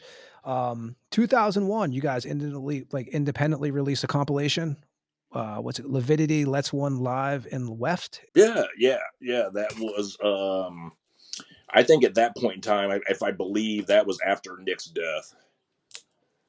And that was with the first one that we had, James Whitehurst, who used to be in Hot Stove before Nick at one point in time came in on the drums. Yeah, you mentioned Nick's. So I was 2000. Nick passed away of a heart attack. What memories do you have of him and playing with him? You know, man, I don't. You know, people haven't candy coated their words for me over the years, man, on their bullshit. So I ain't gonna candy thing. I mean, it's no secret, man. I mean, I don't mean to speak ill to dead, but man, me and him weren't the best of buddies. You know, he'd crossed some lines with me a few times, man, on a personal level, man, that made it difficult for me to want to even jam with the dude. But you know, I just let it go. And I'll say, I'm not, like I said, it's sad what happened to him.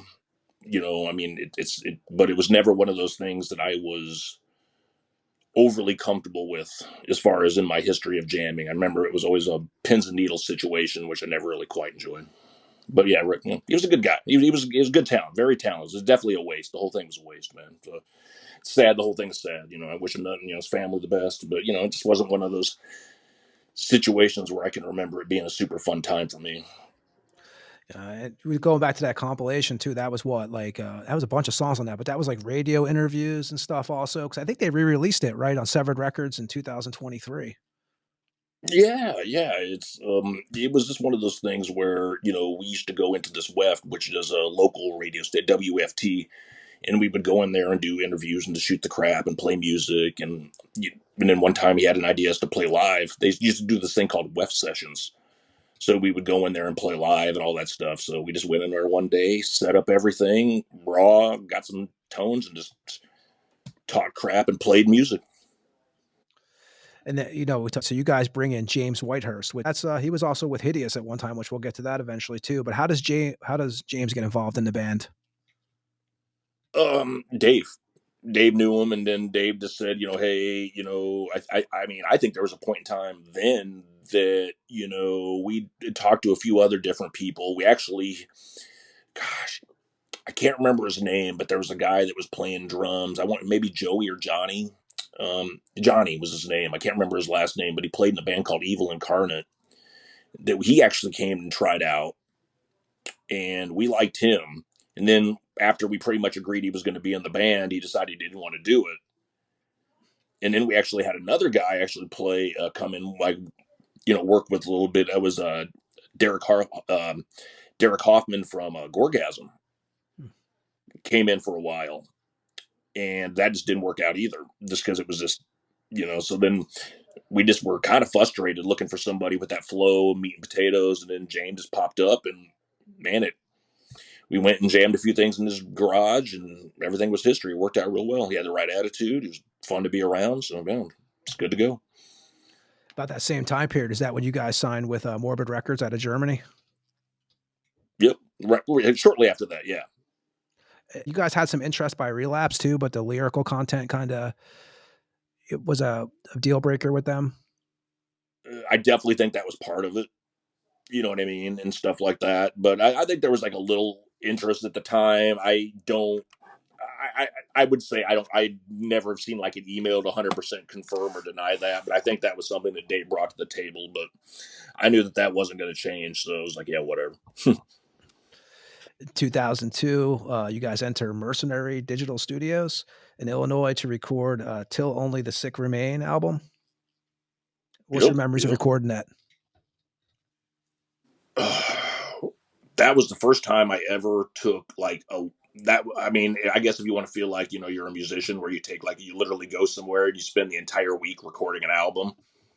That was like the first album I've ever done that way, where we spent just the whole straight week, did the whole thing, started at drums, worked our way all the way through the guitar, bass, vocals, and all that stuff.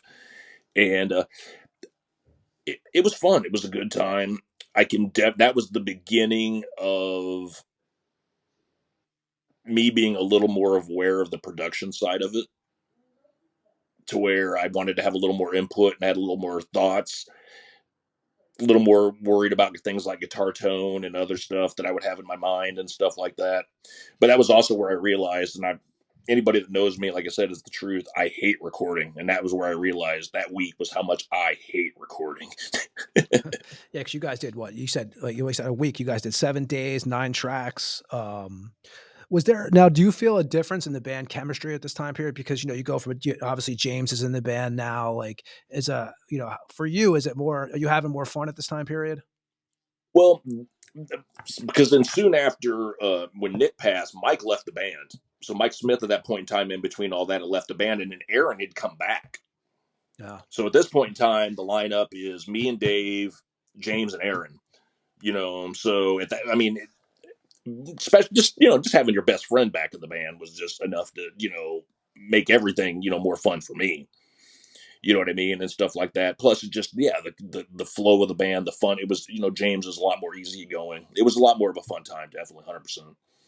You guys, the artwork for that one was banned actually in Germany, right? You guys used a Mexican artist, Alfonso Ruz, I want to say his name is, but it was actually, was that true that it was actually banned? And it came out like the censored cover was nothing but like the logo and like the front of one of the faces and just the title, and that was it. Yep.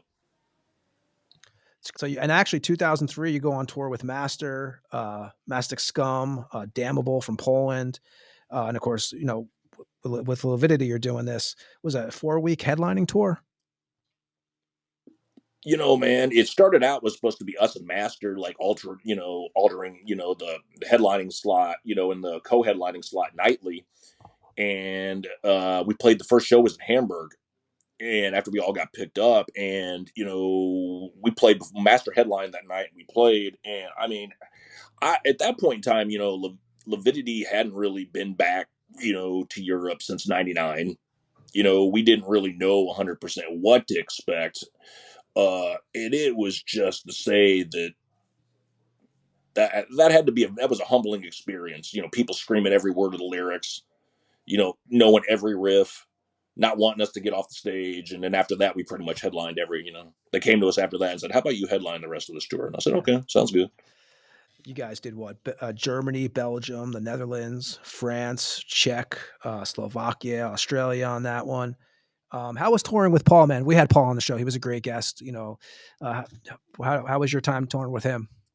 Dude, I mean, we knew Paul before that with because he was from the U.S. and Master was a U.S. before he was over there, so we knew. I mean, and he was from that Chicago area a lot. So I mean, we didn't know him like that, but we got to know him. Man, he was fine with us, man. I mean, he was hilarious. I mean, hearing some of the stories of someone that's been around, man, you take everything when anybody says anything with a grain of salt. Yeah, you know what I'm saying. But no, it was fun, man. I mean, he was fun. I mean, the biggest thing that was cool about that tour for me with Master at that time was Christopher from Crabathor was playing guitar with him. And I was the hugest Orthodox Crabathor fan at that time. I was just like, dude, Crabathor. And then he was playing guitar with them. So watching him play guitar and hanging out with him for like a month was pretty awesome. You guys played also a one-off show too, right? In Switzerland in May of 2004? Yes. 2004 in Lis, yes. How was that gig? It's pretty awesome. It's actually something that about a year ago, Dave actually sent me a soundboard recording of that show, and I'm actually in the process of mixing it for maybe another live release from them. I don't know if they don't, I've gone through it and done like a little cleaning up some of the audio, and it came out really good. That was actually that was like James Whitehurst's actually last show with us. Well, yeah. What would you say your favorite tour, with Lividity? What was your favorite tour that you were involved in? Yeah, it'd have to be that 2003. That tour was just perfect. And is that the first time you start so I think I know, tell me if I'm wrong here, at 18 you start booking shows, right? Yeah. I know you booked tours for you actually booked tours for Monstrosity in the past and stuff. First of all, what was the first show you booked and why did you decide to get into it? Because I've booked shows and I think it's a nightmare. I never want to do it again, but I did it for a while. But when did you actually, decide that you want to put your hand into that? Well, it was first when I did the Central Illinois Metal Fest where I did that. That's where it initially started, just from a lack of just thinking that, hey man, we don't have a lot of good bands coming this way.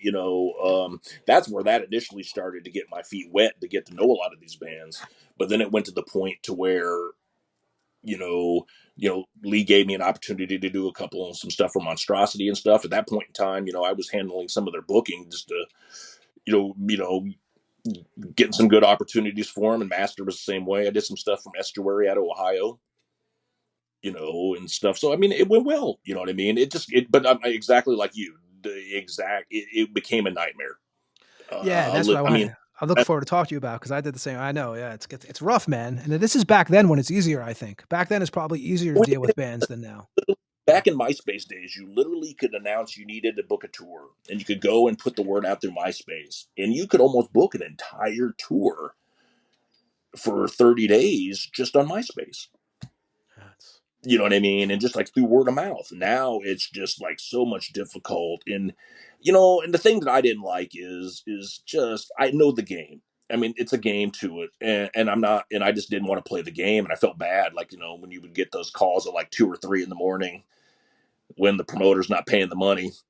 Oh yeah. And I just like, you know what I mean? Trying to, and I was very lucky in that instance that anybody that didn't pay the money was very few and far between.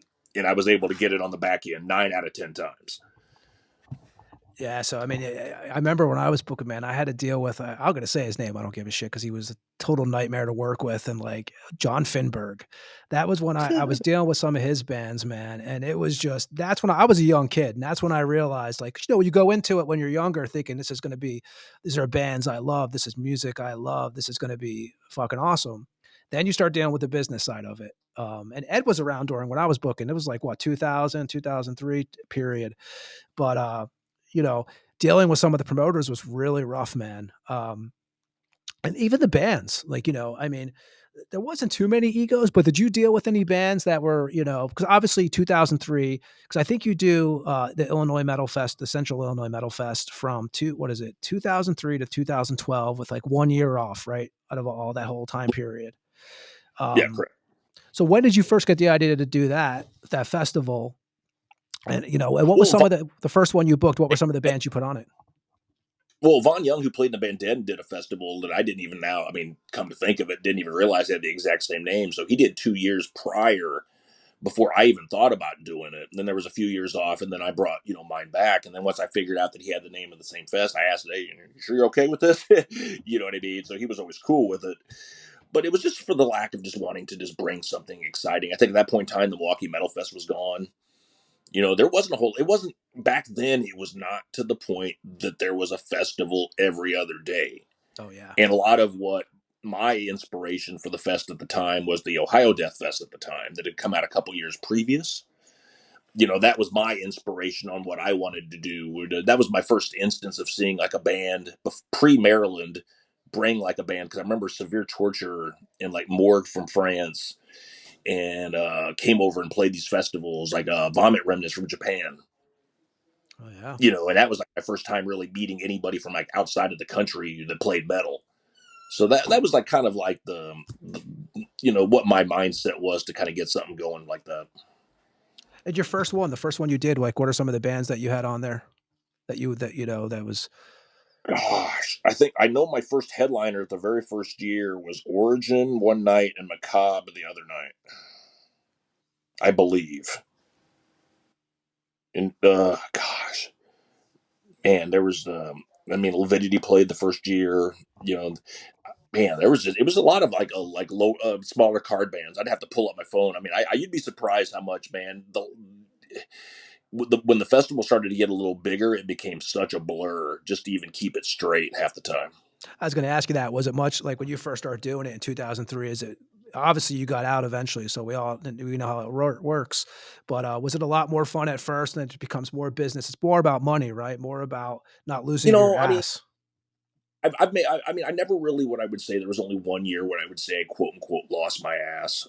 You know what I mean? And it was due to what I would say, that was my big wake. And I don't even care, man. I mean, it happened. I'm not going to mention the band's name because, I do got to be, but anybody that knows the situation kind of knows. In 2008, it was my biggest year of the festival after a very successful 2007. And I had bands break radius clauses. It's where I learned that basically any type of friendship and honor doesn't matter as bands start to get bigger and depend on it as a livelihood. Oh. And I don't care, man. I've always done music for fun, for friendship, and for fun. I have a very hard time. I mean, I'm not going to hate. It's not because I've had opportunities in my life that I'm not going to talk about that people have offered me that probably could have made my music career a little more successful. But I've just never chose to be that way. But it's just, there's just so many people that just don't support. They don't do the right things. They want too much money. Bands can't draw 100 people on a Tuesday, but they want $4,000. The whole thing, it just soured me.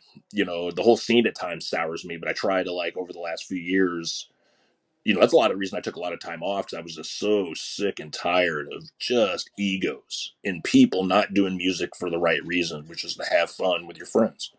Yeah, and I think you said something that's a very good point too. Is something that I dealt with. Is that you have bands that want a certain amount, but you know they're not going to bring that many people through the door. So how do you make that up? It's almost impossible. I mean, And what I'm also like, I'm finding it's starting to be like a boys. It's almost like you're the gatekeeper at the club, and you're checking IDs, and you're like, and then you see the dorky guy. The hot girls get to go in, and then you see the dorky guy that doesn't get allowed in.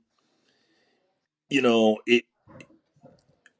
I, what I don't see enough support in the bigger bands wanting to support and bring up other people anymore. That was what it was like back in the day. The bigger bands would Yep. want to support the younger bands and bring it up. Now the bigger bands are just lingering. And I'm not trying to say don't linger. You know what? If you're relevant, you're selling out festivals and whatever, do whatever you want to do. I mean, I'm not telling bands not to do it. That's not what I'm saying. But it's just there's no type of wanting. And I've had to learn just by experience. And I like to think, everything in life is a growing experience and a learning experience. And I think I've softened over the years to where I want to see everybody do good. Like, I'll even use Ed for an example. When I found out he was, singing for Monstrosity, it's like me and him don't need to talk every day. We might not talk for, 2 or 3 months. But to say that, like, the big black heart that is my heart, man, how full of like love and admiration for this guy was just like, dude, that's great. That's fucking awesome. You know what I'm saying? And stuff like that. There's not enough of that anymore. So Ed, we were just talking yesterday about something that kind of relates to this, right? So, Matt, the word is loyalty. Loyalty. We There's talk about how loyalty. Yeah. For people forget where they came from. There is zero loyalty. So me and Ed were talking off the record about this yesterday. We were saying, what was it, Ed? That like even bands that we grew up listening to that were underground bands, and we're an underground. So we're an underground show that we do. Those bands are too big to even answer your email sometimes or tell you like, hey man, you reach out to some of these bands that we grew up with. And you'd be like, hey dude, you want to come on our show? And they'll just blow you off. These were the same bands 20 years ago that were flying the flag for the underground, and now it is right, Ed? We were just discussing. Well, they email you for certain information to help them, and you give them the information, and then we say, hey, you want to come on the show? And crickets. Not even we're busy. Just nothing, zero. And that to me is just like, wow, man. I mean, yeah. Well, and I'll even take it a step further. And, why is it the same 20 bands all circle jerking each other? Well, that's what I said. My name's Matt Bishop, a big mouth. So, what? If anybody's a problem, step on up. I'm tired of keeping my mouth shut. I've kept my mouth shut for too fucking long. Well, I look at it like this. People jump around and make 5 different groups of the same people, and those bands get to explode where, bands that have been around busting their ass get nothing. And that to me is just, it's a good old boy network. It's like living in a small town and the cops can do whatever they want. And the rest of us just fall in line. That's how I see it sometimes. And and like I said, I normally, it's not in in the music scene, you don't talk your business side of it. And I'm not going to talk actual dollar amount, but this is just something that is happened to me over the last couple weeks that has really made me realize that there is hope. Not always hope, but there is hope. When we got played the Maryland Death Fest, you know what I mean? Human Artifact, we're not a large money making entity, but we do usually have a certain guarantee and try to break even just because we're old men. When we got offered that gig, of course, we're not going to take our general guarantee, you know what I mean, and all that stuff. We're just honored to play and get our foot wet and go enjoy a weekend. Have you ever heard of a promoter a week before the show saying, "Oh yeah, by the way, give me your PayPal. We're going to send you some money," when that wasn't agreed on? Have you ever had that happen? No. Never. Not that I'm aware of. Shocked. I was like, what? I was like, okay. You know what I mean? And I just was like, he didn't, and that's what I said. I mean, I don't kiss anybody's ass, but I will give kudos to the Maryland Death Fest for that. And, in business, you got to be a hard ass when you're spending that type of money. Yeah, I always think how much they have to spend to do that fucking festival, because the bands, I mean, it's just amazing. Then one festival, I didn't talk to him. I didn't run into him. I even sent him messages while I was there to say, hey, dude, thank you very much. Didn't hear one word. Still haven't heard one word for this day. But the business was tight. and they took care of us when no one else, you know, and that made me realize that, you know what, as someone in the scene that sees so much bull, and you see it all the time, man. You see people, just nobody wants to talk about it. You know, you see like a lot of them bands canceling tours because of like, you know, mental illness and stress. It's not easy to do this on a full-time basis. It's not. No. It's not easy to live your life scraping paycheck to paycheck, no insurance. And if you're in a band who's not making a shitload of money, you're basically going to be delivering pizzas when you're back at home while you're waiting to go on the next tour, you know? And if you got a wife and kids, man, it just becomes, you know. It is perception. It's a lot of it's perception. It's like you'll see bands out there, and now it's not as back in the day it looked bigger, but you know there's bands that are like, you know, you'll see some of these tours going out, and you see some of these with all these big bands, but you think about that band that's opening the tour, and I guarantee that band might look big time on the big label, on Nuclear Blast, Relapse, whatever, Metal Blade, but they're making $150 a night and got 5 members. Yeah, you're right. How are you going to? I mean, I like to eat. Yeah. You know what I mean? I like to have my bills paid. You know what I mean? I could not live. I mean, I don't need stature. You know what I'm saying? A lot of people that's why they do music, because they want to be that guy that goes and gets their butt kissed every day and makes them feel important. It's like, dude, I hate that. I just want to sit there and see people do good and live and let live and have, you know, this and have the scene grow so we all can get opportunities. And I think, but going back to the main point is I think a lot of these older bands really need to check themselves a little bit and be the bears to help bring up these bands to show them the right way to do it, not to say that everything's about $1. It's a great point, Matt, because you're right. Back in the 80s and 90s, you saw the bands bring out other bands. You saw, you know, like we always say, half the time you learned about bands from the shirts they were wearing and this and that, and they would promote the bands or bring them on tour. And those days are pretty much like you have to buy on now, right? If you don't have a bunch of money, you could be a shitty ass band or, you know, not putting down any bands, but as long as you could buy on the bill, you could tour with, you know, this band or that band. It used to be a band would believe in younger bands or there was their friends' bands and they would bring them along with them. I think that time period is done. Well, that's exactly how when you mentioned Face of Ruin like earlier, when you know a little bit, you know, that we can maybe touch base on, but that's exactly how Face of Ruin got on that Origin tour. They bought on it. Oh. And it's just like I know that like in that Master tour, for instance, I know that Lividity and Master did that. We got paid, but I almost think the other two bands had to buy on to get on it. I don't want to quote that, but I think that's what happened.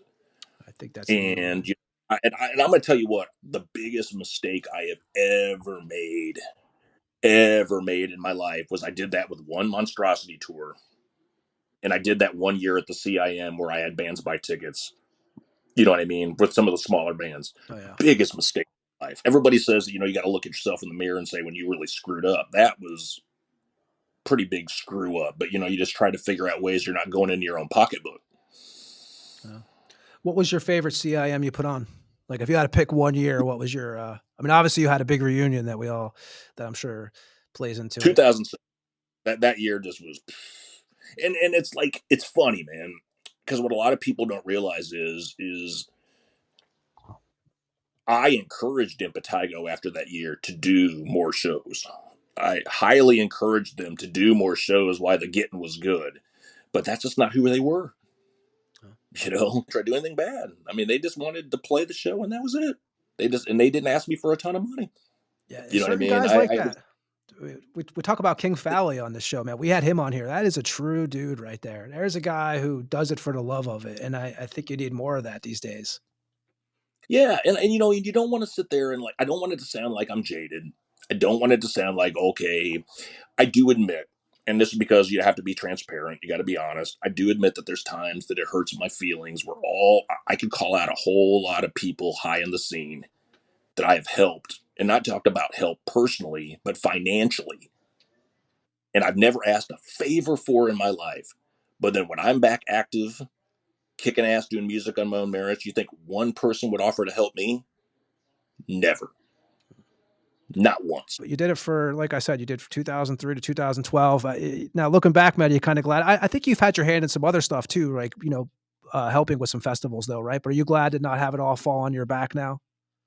It's just too much. It's just, I don't, you know, I can understand it from every perspective. I can understand it from the band's perspective, I can understand it for someone. There's nothing wrong, because like I said, it could come off that I'm saying don't do it as a career or don't do this. Everybody has the right to do whatever path they want to do. You know what I mean? Just for me, it's hard to sit there. I know you mentioned Finberg. Oh, trust me, I know. You know what I mean? Yes. A band $4,000 to $5,000 or over $5,000, and they break radius clauses and they do it behind your back, and then but then you're still expected to pay. You know what I'm saying? And stuff like that. Then nobody shows up, and then the own band looks at you and says, "Yeah, this didn't go very well for you, did it?" And you're like, "Not really." You know what I'm Yeah. saying? It's just, Yeah. I don't know. I understand. I try to look at it from their perspective too. They got families, they got jobs. And that was a lot of the reason going back to the booking side of it. I got out of the booking side of it because, like this, for instance, let's say you had a $600, $700 bottom line for the package. If someone, the scam was you would get them to basically offer you. You wouldn't tell them what you wanted. You just get them to offer what they wanted. And a lot of times, if it was somebody that was a little naive, they might offer you triple more than what you even need. That guy would get that contract that night. Yep. And I wasn't cool with that. I mean, it worked, but it was just like, and it's just a game. It was just a game at that point in time I wasn't ready to play. So it's so nice not just and I try not to do that to other people as they book my band, try to hold them to too much of a power to break, money wise, but you got to do what you got to do because I understand, I can't lose money to play a show. No, definitely. 2005, you leave Lividity. So, what was what your last release with them was the 2006 split? Oh, with Terrorism, right? From Los Angeles.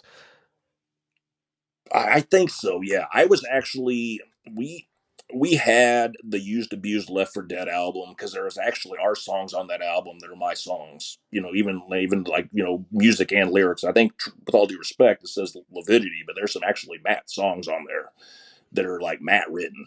But whatever. But yeah, I was most around for a lot of that, and then they got to the point where they decided they wanted to make a change. So the rest is history. Well, that gives birth to Human Artifacts, right? So at that time period, it's what you and Rob Brody. Yep. That we were the first two, and then we ended up getting Jimbo and Chris Montez for the band Decrypt up north. That was the first inklings of the band. I see. What is the first show you guys performed? Central Indo Metafest. No, it was the Phoenix. It was the Phoenix Bar in Champaign-Urbana, Illinois, in I believe 2007, maybe. Nice. And what was it? 2006 that Chris and Jim left, and then Aaron, and obviously yeah. Aaron joins up with you, and then Aaron and Jake came in around then. Yeah. Okay. And so you guys do what? 2005. You also put together a Horrific Demise. Yeah. Where did that whole idea come from? Well, that was initially just going to be me and Sean LeCain from Putrid Pile just starting like a little side drum machine project. That's initially where all that came from. It had a different logo, the whole 9 yards. It was completely going to be something different at that point in time, but it just kind of, I think I went up there once and we had like one little get together working on some ideas, and that's all that ever happened. There's no audio of it or anything. That was it. Is that so? That's pre when you had Phil Good, the bass player who joined the band after that. Oh, that was like way like right around right after, right when Human Artifacts was forming, like right around the whole, after Lividity thing was when all that went around. That was just me and Sean LeCain at the time. There was no one else in the picture at that time. Okay. And Tony Tipton, when does he get involved? He got involved probably after. See, that all like went like this was all after Face of Ruin stuff. So the rebirth of Human Artifacts, and Horrific Demise came after Face of Ruin. Face of Ruin was what, 2011-ish? Yeah, because I moved up to Milwaukee about 2010, so I would say 2011, 2012. Okay. Well, you also evolved with the band Ruthless Beatings. Oh yeah, that was Human Artifacts with my buddy Wayne, who was the original singer for Devourment, you know, and that's another one of my biggest regrets is like, he was, God rest his soul, he was sick at the time. He so much wanted to play the fest, and that song was not ready. We had hardly rehearsed it, but he wanted to get on that stage so bad at the end of our set and at least try it. And man, did we train wreck. And there's this video of it on the internet, and man, it's bad. It's bad. It's one of those things I really could have gelled it out a little more, so it would have had a little better or something. It sucks that the one time we had to, but then he was going to bring the band out with some other people, so it just didn't work out. It was just, I had no time to do it. With Artifacts, you guys did a tour in 2006? Yeah, us and Gordon and Hideous-Discrepancy went to Europe for, supposed to be around the NRW Death Fest in Germany. And I think it was like 2 weeks or so. And we actually had some issues and actually had to come back like a couple shows premature. So we had to leave the tour like right around the UK and kind of missed the whole reason we went there. So that kind of sucked. Well, you guys, a couple of those, so there was a couple of tracks from that, right, from Switzerland that wound up on the 2006 Human Artifacts goes back to Mercenary Digital Studios and does The Principles of Sickness that comes out on Comatose. So the couple of those tracks, those live tracks, were from that tour? Yep. Nice. Yeah, that was like the Switzerland tour and stuff. Yeah, that was a show, man. If there's video of it, I think I was wearing a Gorgasm Girly shirt. That's back when I used to drink. You mentioned, Sean from Putrid Pile. He's actually, we're actually going to play the track. We're going to play Head in a Ziploc Bag here in a minute. Sean's on that also, and he was also on 2 tracks he does vocals on that release? Yeah, I believe it was just that one. I think that was just the one that I think he did vocals on that one. Okay, so we're going to play that now. We're going to play Human Artifacts, Head in a Ziploc Bag from the Principles of Sickness album that came out in 2007. And we'll be back with Matt after this track from Human Artifacts.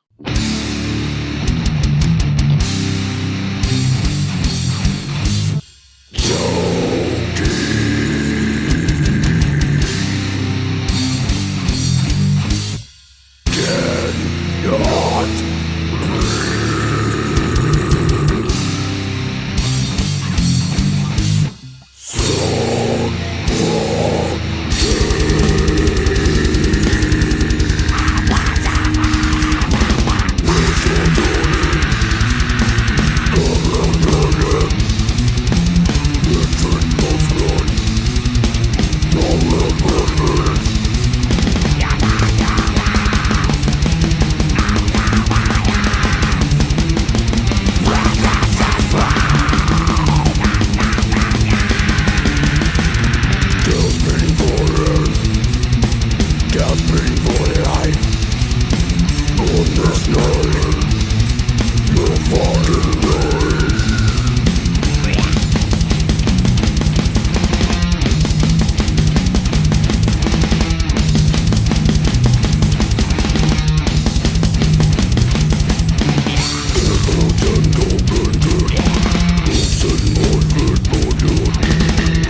And that was Human Artifacts with Head in a Ziploc Bag. And the cover art for that was done by John Zig. Yep. He was about that time. He was just, he was one of the staples back then, man. Of affordable underground artists doing good stuff. So yeah, everybody, a lot of the bands like Disgorge, everybody was kind of using. I think used him. Yeah, that's why we used him. Yeah, he did a good job, man. 2008, Human Artifacts splits up for a time period there. Yeah. It just, man, it just, I can actually remember, man. It just, I Jake was busy, Aaron was busy, I was busy, and yeah, it just wasn't working out at that point in time, man. So we just all took a little break. Plus, I was getting ready to move up north, so that was kind of some of the stuff. Like life gets in the way. Like I said, it was never been my plan to make music a career. So I think at that point in time, life was more important for everybody. Yeah, and I was reading some old interviews. You've kind of always said that, like it was never meant to be a career. It's something you just love doing. And you spoke about moving. You head to Milwaukee, right? I guess it was either 2010, 2011. You're in Milwaukee, and that's when you get involved with Face of Ruin, which you could tell us if you could tell us how you get involved with that band and stuff. We're actually going to play at the end of the show tonight. We're going to play a track from that EP that you did. Yeah, that was actually a situation where I had a friend of mine, John Lidke, who was in Sexual Atrocities at the time and Screaming Afterbirth over the years that I knew. And I knew my friend Jesse Kehoe. So they needed a vocalist. And if you listen to definitely their first EP, I mean, definitely not, I would say, death metal vocals. I'd say there were some death metal tendencies, but it was very, I would say, reminiscent of the modern metal, technical metal at the time. I really think around that point in time, man, technical metal was starting to hit a peak. Because I know right around the time the Human Artifacts quit doing stuff, the music scene was changing to a more technical blend. And I think a lot of people that were doing more of the meat and potatoes style of metal was really getting looked at as kind of Neanderthal and behind the times a little bit. But when we started doing that, EP, they were looking for a vocalist. And I mean, I am going to be honest with you. That is probably the hardest I ever had to work to be in a band in my life. I mean, just to step out of my comfort zone. And I learned like 2 or 3 songs, but I kind of tried to take it on more of a death metal spin, and they seemed to enjoy it. And then they let me actually work on like the lyrics and all that stuff to the new songs that were on, like, they had a new EP coming out. So they let me work on that. So that was pretty exciting. And the EP that you're on is the 3-song demo, Within the Infinite, which came out. And did you did any no live shows with them? Oh yeah, no, we did a bunch of live shows actually. We were doing quite a few. We did a couple of CIMs. We did a lot of shows up here in the Milwaukee area and stuff like that. So there's if you look at, it's funny because I think after us there was a band that came out because we had the name Face of Ruin copyrighted. They're a band that come out called The Face of Ruin. It just shows how you can get away from stuff. Yeah. But yeah, and a lot of times you'll have to scroll past that a little bit to find it on YouTube. But there's quite a few videos of there's actually some videos of like a bunch of new songs that we actually played live that never got recorded. And that band's done, right? They ended in 2012.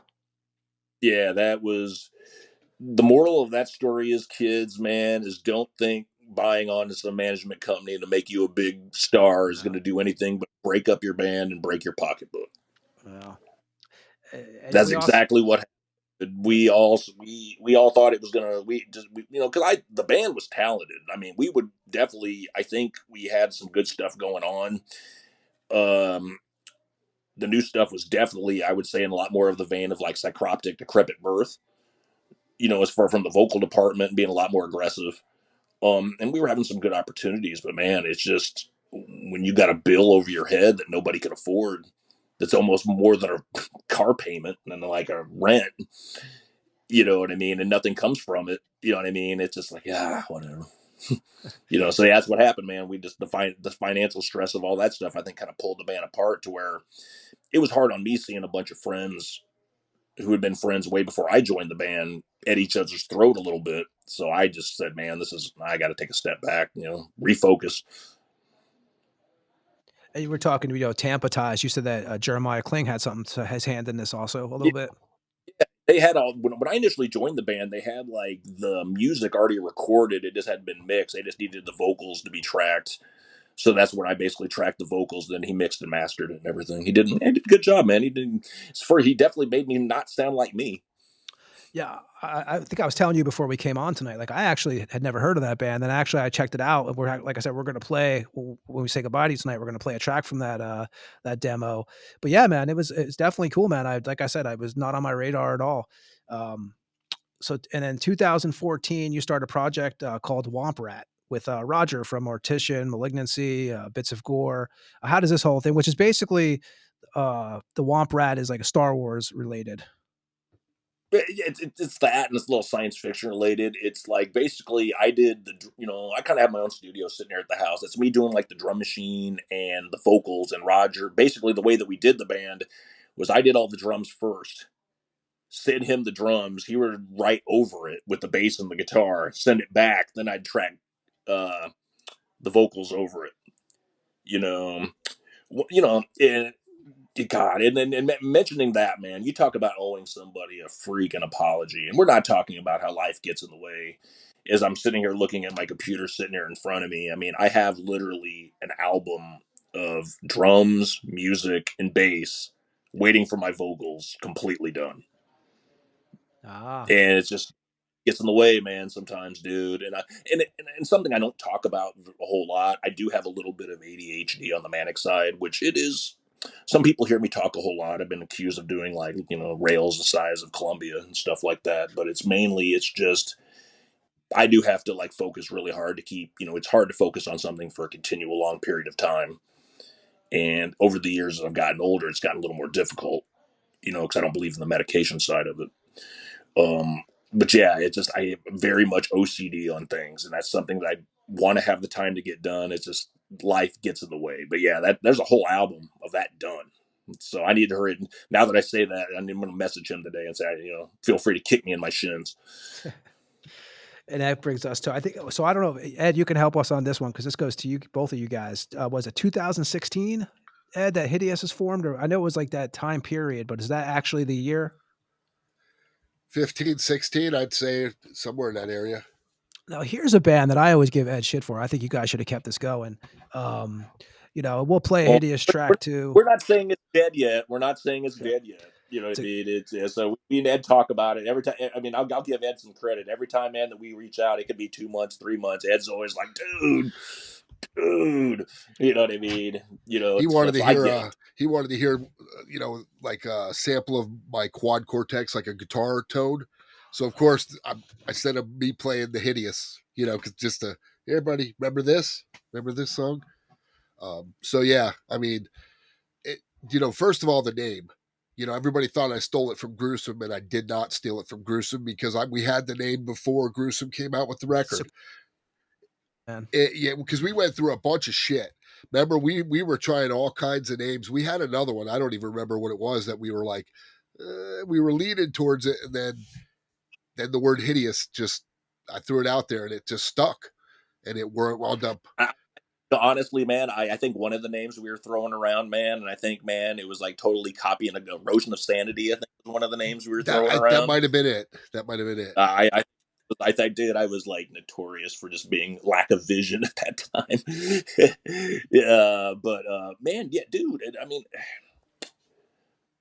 man, it's just Hideous is a perfect example of life getting in the way. You know what I mean? And missed opportunities.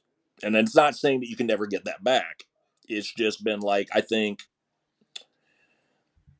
if Hideous was to come back, it would have to be something a little different to really make it exciting. It's you, Greg Gall, Ed, and Terry.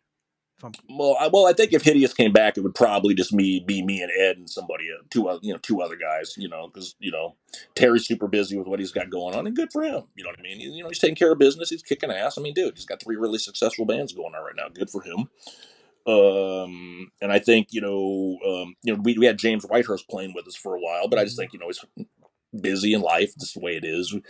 I think for something like that to work, we would need two things. We would probably need me. Ed would probably step to bass, and I don't mean to speak for Ed because Ed has his own mouth. We need to find a little more of a shredder because I'm sure as hell not a shredder. I'm a good writer, but I'm not a shredder. you know what I mean, and stuff like that. And then we'd have to find a little more drummer that could keep the battery going, that could keep us all, motivated. Because you guys only And did that's those the two fact. shows, right? You guys did the Tampa and Orlando show. No, we did the Las Vegas Death That's Fest. right. Yes. That's right. Yep. But we did that as a 3-piece, no Terry. Yeah, that's right. Yeah, because like last second, and it was that was when we were scheduled for the Maryland Death Fest, but we canceled on that because we did not. And like I said, this isn't cast in wind. This is just the truth. You know what I mean? We did not want to keep getting on the stage without Terry there. Right. In hindsight, I should have just played the bass because we could have got away with that as a 3-piece. Because 2 guitar players, that low end kind of missing. It was kind of weird at Vegas. It worked. I mean, it was killer, but there was just something missing. But because we even talked about it, it's like, man, looking back, I should have just played the bass and just made it happen. But and in all honesty, at that point in time too, I was very out of practice. I was from a stage perspective, let alone having to get to the point like I said, thanks to Ed. I mean, Ed was giving me crash courses in gear. Ed was making sure that I understood. I mean, a lot of that stuff wouldn't have happened if it wasn't for Ed, because Ed was the one that was keeping things going down there to keep everything ready while I was up here. So I mean, that had to be kind of difficult for him, you know what I mean, to kind of be in the middle on a lot of that stuff, and I give you credit for that for sure. Well, we got lucky too, because Greg had he had his stuff set up in his garage, and that's where we practiced. So me, Terry, and Greg were getting together, and Greg was great. He just decided after the Orlando show that music wasn't something he wanted to do. He had a successful drywall business, and he was honest. He's like, I tried. I thought I was this was gonna like light my flame again, and it didn't. And I saw him not too long ago, and he thanked me. He's like, thank you for the opportunity to get to do that again, to realize that it was awesome, but he just likes his life. He likes being just home and doing his thing. I respect that. And I do too, man, because it's like and I understand that, like, I get asked a lot, you know what I mean, and I think that the first song that we did, I just feel like the band never. I was we were you try to flesh out your sound, and like I said, now if I think it would be more aggressive, and I don't mean that it would be Human Artifacts Terrific Demise Part 2. That's not what I'm saying. But I think it would be more aggressive, a little more malicious. That's what I thought what I wanted for Hideous was to be a little more aggressive. You know what I mean? That if I have a vision, and if things were, to move forward and stuff, and plus, like I said, I think it's, we just need certain aspects that I am not a shredder. And I think definitely, you always got to look at, like, be honest with yourself. And I think I would be holding the band back to be like a lead guitar player. You guys, it was a short-lived thing. Like I said, I saw you guys in Tampa. Actually, Prater was doing the sound for you guys, wasn't he? Yeah, I think that night he was. Yeah, I think he was that night. And I saw you guys, and it was done. I always tell Ed, though, you guys, I'm like, man, you should bring that back. But we're actually going to play Man Shall Fall from Hideous. Because you guys only recorded what? How many songs, Ed? Like 2 or 3 songs? 2. We just did 2 originally. Greg had a guy that recorded his drums, and we have a whole slew of songs that Matt put drums to, that if we put it out, nobody would know, because drums are so great right now. You could get away with, it sounds like a drummer, because we went back and forth. That's how Matt would send me the songs with the drums done, and I would learn them and then record over it and send it back to him. But yeah, I mean, we only had 2 officially, but I don't, when I was looking for a song besides the one we did for YouTube, I thought I did the vocals for it, but Matt said that was a negative. No, so. I did actually, I don't have the session anymore, but I did actually, after you said something about that, I actually do have a mixed down version of the music for that song that has me, Terry, Ed, and everybody else on there. I don't have, if I had to say, to be a devil's advocate, what I would probably have to do to make it like release worthy is just double up the solo. Right. Just to bring up the solo seems a little, I think everything else sounded really, really, really from a drum perspective. I would great. almost Greg Gall, man, on those 2 songs, I think sounds better than he sounded like a that's what I'm saying. You know, you got to give respect to Greg for saying, you know, he knows his own heart. Because if you really listen to those tracks compared, and that's no disrespect to any of the last 6 Feet Under stuff he was on, dude, he sounded inspired. Well, even when we did the 6 Feet Under cover live, we fucking we fucking destroyed that. I mean, it was crazy because, you know, a lot of people, you know, were you know, I don't sound like Barnes. I did it how I wanted to do it. But when we were practicing that, I remember you weren't there. The first couple practices we laid it down because you showed up, and then we played the last, I think we did 2 practices before the show. But Greg was like, that's the best it's ever sounded. And I giggled because, you know, he played that song a million times with, you know, Terry, and that was Alan West, I'm assuming, I believe, was the original guitar player. So, you know, I mean, that dude's been through so iterations of the band, and it was cool to be able to do a 6 Feet Under cover with Terry and Greg. I thought, to me, it was fitting. Dude, that was probably my crowning. If I could sit there and say something, that video of that Tampa show where it's a flawless copy of that song, that will probably, I mean, that's the fanboy moment for me. Agreed. You know what I'm saying?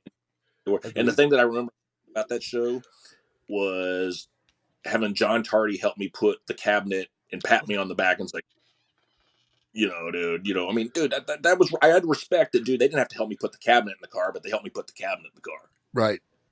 Yeah, they were, you know, I mean? That was a good show. Man, that's like, you know, but it was a good time, man. It was fun, man. I mean, you know, like I said, me and Ed have talked about it. It's like mainly with me right now. It's like, I got to get this Human Artifacts album done. I got to get this. It's been like 3 years in the making. We actually track the bass next week. Got to get this album done, and then I could start maybe putting some focus into how can we maybe pull some of that stuff off. You know what I mean? But I know it's just going to be a lot of dialogue between me and Ed because, you know, I think we both have, if we are going to do it, we don't want to do it half-assed. And the last thing you want to do is start something and not bring it to fruition. Agreed. Definitely. You know, we're going to talk about the future of Human Artifacts too, and some other stuff. But I do want to play a track from the Hideous. I'm going to play "Man Shall Fall." And where was this recorded at, guys? Dude, I did this at home. This is my studio's the lab. Yep, my home too. I did that there. I did the vocals at home, believe it or not, which is what's crazy because I thought they sucked. But Matt was like, "Nah, dude, I'll fix it." And yeah, it came out better than I expected. So, dude, yeah, I mean, that's my first time I've ever mixed or put anything out, man. So yeah, it came out really good, man. I was happy with it. Well, we're going to play some now. We're going to play Man Shall Fall from Hideous, and we'll be back with Matt Bishop from Human Artifacts, Horrific Demise, and X-Lividity. The list goes on. This is Hideous with Man Shall Fall. Be back on the Tampa Morgue after this.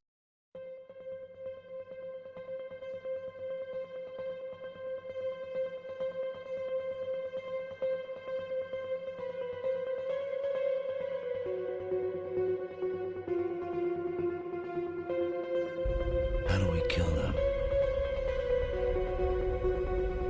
However you can.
And that was Man Shall Fall from Hideous.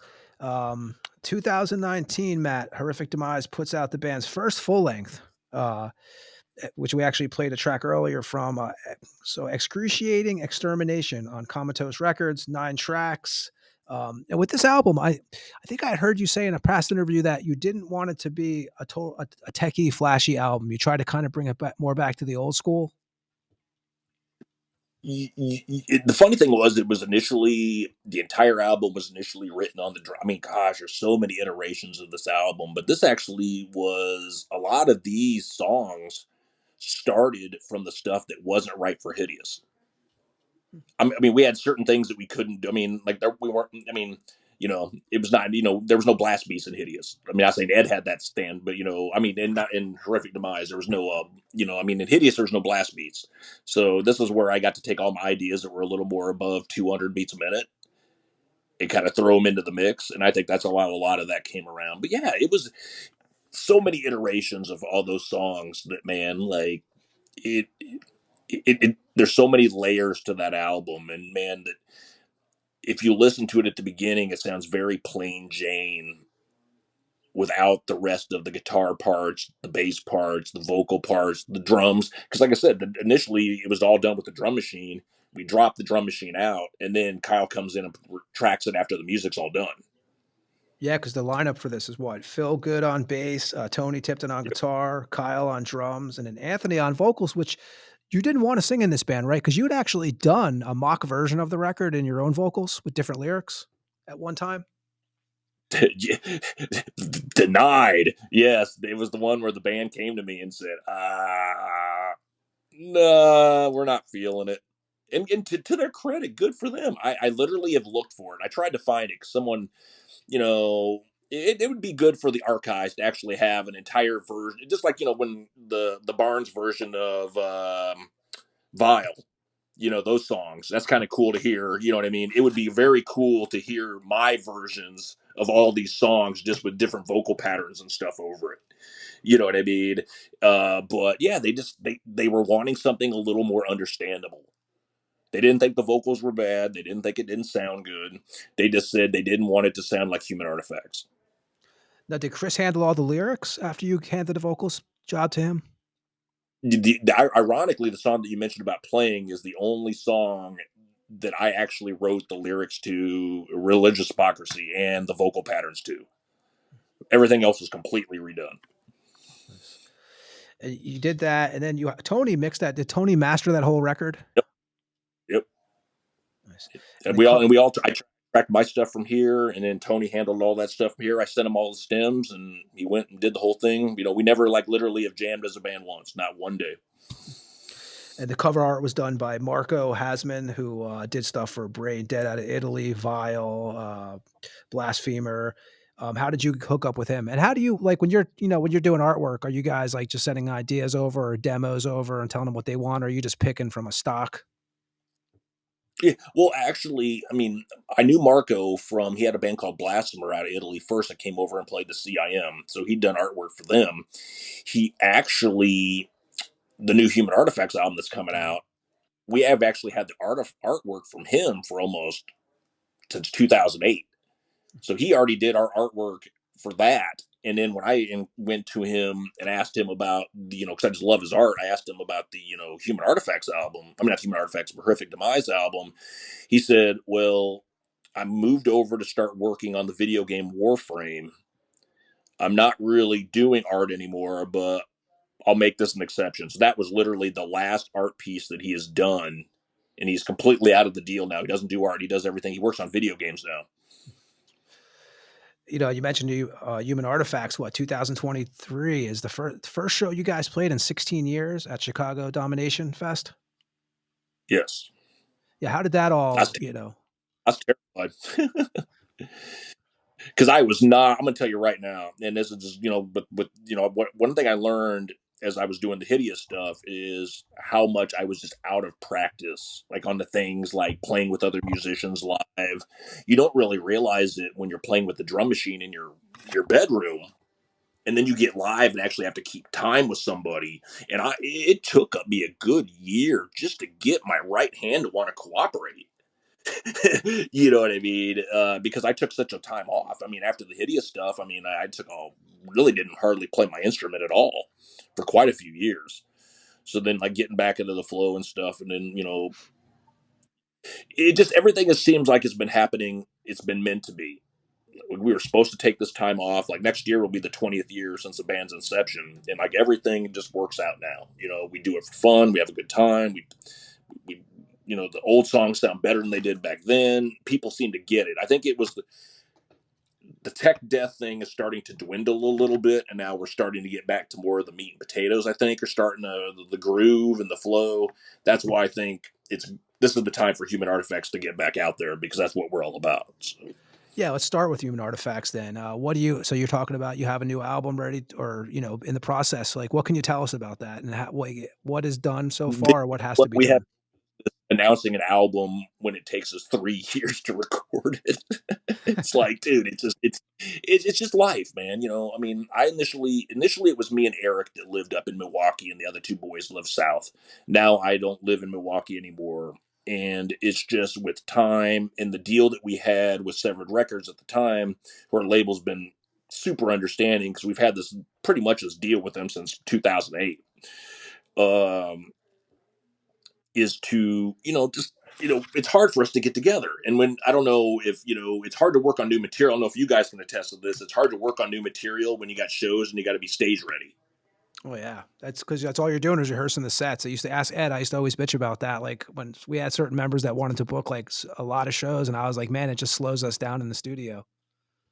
Yeah, and that's been a lot of what it is. And then plus it's just been like with time, and stuff like that. It's like, the guys getting up there and being able to learn the songs. But yeah, the good news is we're finally, Jake should be here next week to get the bass done, and then we just have to make plans to get the vocals done and the albums done. And how about shows wise? You guys going to do more shows this year? We have one more show in August, and I'm going to be moving, so I don't know if we're going to be maybe doing any. I don't know if we don't like to do shows over the winter. It's just because I think we're going to spend a lot more time trying to get in the rehearsal space, just so we can start adding these new songs to the set and maybe drop some of the older songs and stuff like that. Because this newer songs are just a whole lot of fun to play and super good. So we just want to actually, and it's a huge step up for the band. Like, everybody says, "Oh, our new stuff's better," but blatantly, our new stuff is better. You know what I mean? So we actually want to get to the point where we start to drop a lot more of those new songs. But I would say we're probably not going to do a whole lot for the rest of the year. Maybe one more show at the end of the year. We'll see what happens. What's the official lineup now for Human Artifacts from top to bottom? So it's me and Aaron Jake, who is pretty much the lineup for 2008. And then we got Eric House, who plays in Mortiscald, who I met up here. I was actually asked at one point in time when Mortiscald was looking for a guitar player to see if I wanted to join those guys. And it's just with my work schedule at the time in life, it would have held them back. It wasn't right for me. So then Eric was like, "Oh, what you doing?" Eric heard some of the Human Artifact stuff, and it was at the drum machine. And he was like, "Why do you need a drum machine?" You know what I mean? Because at that point in time, we were going to put it out with the drum machine because we didn't really have a drummer. So it was never really the aspirations to actually get the band going. But then we started to have so much of a fun time with Eric that, oh, wow, this is pretty easy. So you only can be lucky enough to play music with 4 people you get along, or 4 people, 5 people, 6 people you get along with. You don't have to agree on musically, but just to have the core ideas of this is for fun. We want to be legit. We want to play well. We want to do a good job. But you know what? Life happens. If you can find that type of stuff, man, everything should be easy after that. That's, it's a pretty easy band. We don't really stress out too much. If someone makes a mistake live, we don't crucify someone for it. We're like, oops. You know what I mean? We try to just, have a good time, man. And it's very rare that it's nice. Being at 51 years old, it's nice to have a good time. Definitely. How about Horrific Demise? What's the latest on this project? We actually had an opportunity. We were going to put a show together, man, where it was going to be the whole lineup. There was a point in time where we talked about bringing it back, but it's just too much work. You know what I mean? It's Kyle, the drummer, is not really into the idea. And I think he was a very big part of that album, in my opinion. And I just don't know a way to make it work, you know what I mean, without making other things suffer at this point. Is there any other projects you have going on the side, or is that pretty much are you pretty much putting your attention towards human artifacts now? You know, I mean, and not just because I got Ed sitting across from me in Florida, but unless, you know, we revive Hideous in some sort of way, that would be the only other thing I would put on my plate. You know were what I working mean? on something else at one point. Oh yeah, Yeah. which I asked Ed about the other day. Necrolyptic. Oh, that was what was going to be Human Artifacts before Human Artifacts made the 100% thing to get back together. So a lot of that stuff is all like, 2 of those songs are actually the songs I had ready, because I had a guy up here that died that was going to be playing some of the music with me guitar wise, and the drummer just couldn't hack it playing that. I mean, he's a great guy, I love him dearly, but just couldn't play that style of music. He wasn't a death metal drummer, and that instantly just kind of deterred me at that point. You know what I mean? So, but yeah, a lot of two and a half of the Human Artifacts albums are actually a song from that session before we switched. Yeah, man. You know, it's like you said. You know, at this age as that we're all at now, you know, none of us are trying to, you know, reinvent the wheel or cash in. It's like you got to enjoy it, and you got to put your time where you enjoy it, because life is short. You know. Well, you know, and I definitely don't want it to come across that, oh man, that people don't support, or there's not, you know, dude. I mean, to see bands that I grew up that influenced me still kicking ass, and maybe bigger crowds than they've ever played for or whatever.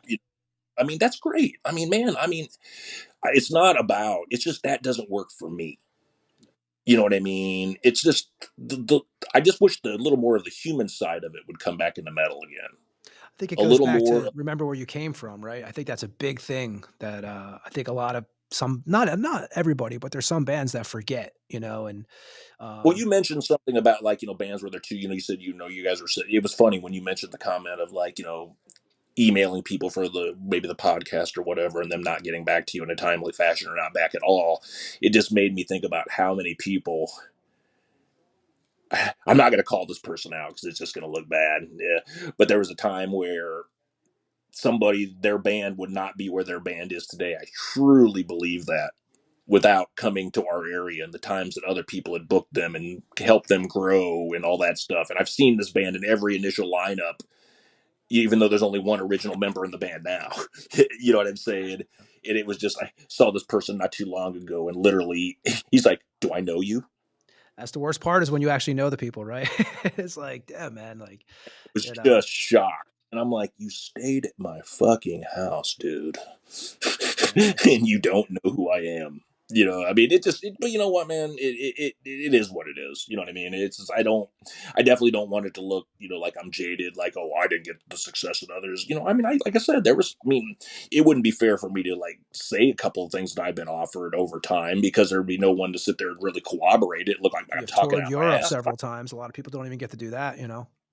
Oh yeah, dude. But I've been offered a very high profile vocal position, and I was offered bass in a band at one point in time that would probably, if, you know, I would have got out there a whole heck of a lot more. You know what I'm saying? But it's just, I didn't want, you know, I just didn't feel comfortable. Like, I didn't like the idea of, what if I come home and my bills aren't paid? Because I had that happen a couple times. You know what I mean? There's nothing worse than coming home and you're gone, and then you come back. It's like, dude, I ain't got the money to pay my bills. That sucks. And I just never wanted to, I mean, it doesn't matter how much of stature you get. You know, I see it a lot. And you see a lot of these bands where they're big bands in the scene, and it's all about, you know, imagery and all that stuff, but they're making $150 a night. And you wonder why why is that guy leaving this band? Because he can't live. He's 48 years old and he can't live on $150 a night. How do you feel about, I think we were just talking about this yesterday, Webb. How do you feel about the paid meet and greets? I understand, like, if you're Dude, I know I don't at all. if you're like man. Metallica, I guess you're going to do that because that's what kind of world you live in. But like bands I that, can, you know, right. I guess I don't understand it in the death metal genre is what I'm saying. You know, because I was sitting there in Maryland, and I could sit there and see, like, you know, Van Buren from Mass Effect was walking through the crowd. You know, you got, you know, Carl, I've been talking to him for a couple seconds, of Niall walking through. You know what I mean? If you're so much of a prick that you can't stop for 5 seconds and say hi to somebody, then fuck you. Yeah. You know, I mean, and I don't. It's hard enough. Those tickets are expensive.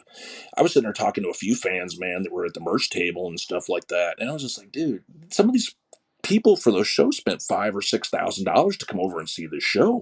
Yeah. You know, and I couldn't do that. And Look at it's just like, what? Look at They those got to pay. cruises too, man. How expensive those are. I mean, how do you? I don't know how the average kid affords it. But here's the whole thing.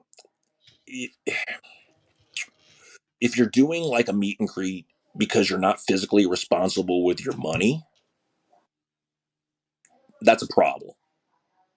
You know, if you're trying to think little ways that you can sit there and make extra money because you don't want to sit there and be responsible with your money, I think that's a problem. I mean, I think when you get your bigger bands, like a Metallica or something like that, or even like a Megadeth or somebody like, I don't know. I mean, then you got to like win as I don't know, but it's no different. Like if you go to Comic-Con, like I'm really into like sci-fi and Star Wars and a lot of that stuff. And if you want to get like Mark Hamill to sign anything or not, or a photo with It's this, like you're going to pay $500 $500, $600. now or some shit like that. I saw. Oh, and like to get a lot of these photos and stuff like this. And you know, if you want this, it's this. So it's kind of the way of the world. I get it. But it's just what it is because record labels aren't making any money anymore. A lot of these record deals that are coming out are these like 360 deals where not only are they getting money of, you know, they're getting the recoupment from whatever they're getting production wise, studio wise, or whatever. They're getting part of these bands' gig monies and merch money. Yeah. So you figure if a big band is paying 10% to their booking agent, 10% to their manager, whatever the label's taking their percentage out of. Most of these bands are big enough, they're not setting up their own gear. So then they're paying somebody to be their guitar tech, be their drum tech. I mean, it's a miracle they're making any money at all. Yeah, no, I agree. It's, then your albums, forget it. Like we always have this conversation with people. You put out an album, you got like 2 weeks to sell that thing because it's on to the next about 14 days later. Oh, if they're even selling any at all. I mean, I have a hard time believing that any of these labels are selling tens of thousands of albums. I think what's selling is I think you're seeing a resurgence in tapes. Yeah. Just because of the nostalgia of having the packaging of that. I think vinyl is actually making a resurgence. I think people really like the way that like the colored vinyls look and the different cool packages, like the blood and the vinyl and stuff. I think I think they're, but I don't see a lot of, I don't see a lot of people buying a lot of CDs. Yeah. I think we sell some, but I definitely know that a lot of time at the merch booth, we're not selling a ton of CDs. We're selling mostly just shirts, shorts, and beer cozies and whatever. Yeah, I know. Even because you can get on the internet and steal it for free. Why would you want to pay for it? I mean, if you think about it, you probably, if you play decent shows, I mean, even for, I call, some of me and Ed's band local bands, you can make more money off of your t-shirts that show than you're going to make off that record ever, I mean. Oh, absolutely. And it's like, I don't understand. And like I said, I think going back to the whole paid meet and greet thing, I think it's just a business model, but also it goes back to perception too. I think when you started looking at these bands, like as younger, like I'm just talking Florida scene, for example, like your Obituaries, your Deicide, they always seemed so huge. And then once you actually see the big picture and how the music scene works and all that stuff, they're just normal dudes trying to make it work like everybody else. Yeah. Unfortunately, they just have to worry about it on such a larger scale that if it goes really south for them, they're really losing money. 100%. We do have a lot of bands now, which is sometimes it could be a little overwhelming. But if you think about it, at least there's bands getting out there. At least there's kids still wanting to do this, and there's bands. It's not like because think about like. We talked about King Diamond earlier, or Alice Cooper. I'm a big Alice Cooper guy, or Ozzy Osbourne. Like when we were kids, we had these guys, like these, I don't know, these faces that were like very, I hate to say the word stars, but they were our leaders, right? Now, if you think about it, like you don't really see that anymore. You don't see these guys. I don't even know who the next generations. I guess what would you put Ozzy Osbournes are? I don't know who this is next because it seems like it's stopped now. Well, you're right. There is none. There is no. You got, gosh, it is that. I mean, if you think about it, from a metal perspective, I mean, I can't really say from like other genres, but from a metal perspective, the only acts that are really large are the acts that were around back in the 80s and 90s. Wow. I mean, whether people are a fan of them or not, you got to think to yourself, like, it was the last, I hate to say the word rock stars, like I said, but your Marilyn Mansons, those guys were the last ones that I remember that people were like flocking to. Now I don't know who that is. Even Fred Durst from Limp Bizkit. I'm not a Limp Bizkit fan, but like, there was a personality big enough, like Slash and Axl from Guns N' Roses. You It's knew like who the they personality, were, like them or not, big. Even if you weren't into the style of music, you knew who they were. Yeah. And now it's just like, you don't see, I mean, you don't see a lot of that at all. And I don't know if that goes back to like what I said before about maybe people lingering too long and not really trying to bring people up. It's like I said, everybody's just trying to scrape and get on this tour. If they gotta get on this tour, they're got to get on this tour. And if we got to do this, and if you're not anybody unless you associate with these 10 bands and you're friends with everybody, you know what I mean? It is a game for the young for sure. It's like I don't foresee myself being 60 years old doing death metal.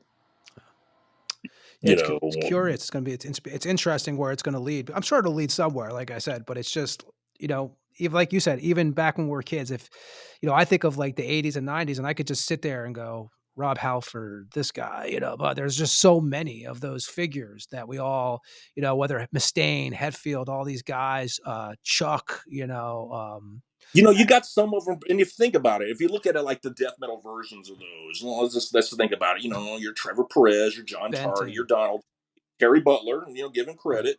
You know what I mean? Your Chuck Schuldiner, Jeff Walker. There are those people from that have that name recognition and stuff like that. But like, okay, like new, and you think about it, new and up and coming people and names coming out. It could just be a matter of just where my head's at musically. I'm just not. Maybe we're old. We don't know. Maybe they're out there. We just have no idea. You got that Matt Heafy from Trivium. You know what I mean? He seems to be like someone that has some type of name recognition, but what I know about him is he's really big on Twitch. Like the video game things. That's where I'm kind of familiar with him more than actually his band. Yeah, see. Yeah. So I don't know. It's you're right though. It's just you don't have a lot of people that are just. It's such a different time. That's the only way I can really. It's such a different time, and there's no really set rules on how to do things.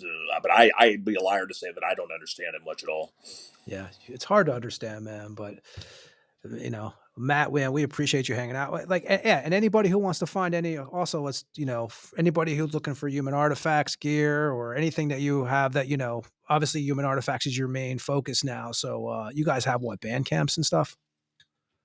Yeah, we got Facebook pretty much, man. It was just basically hashtag Facebook.com #Human Artifacts. We're getting like we need to get our merch online. We're just slacking on that. We're trying to do some things over here off this downtime before our next show to kind of get the band a little more on an online thing and stuff, because we're Neanderthals. We're not very good at that. So is it an album to think 2025, or are you looking more towards 2026?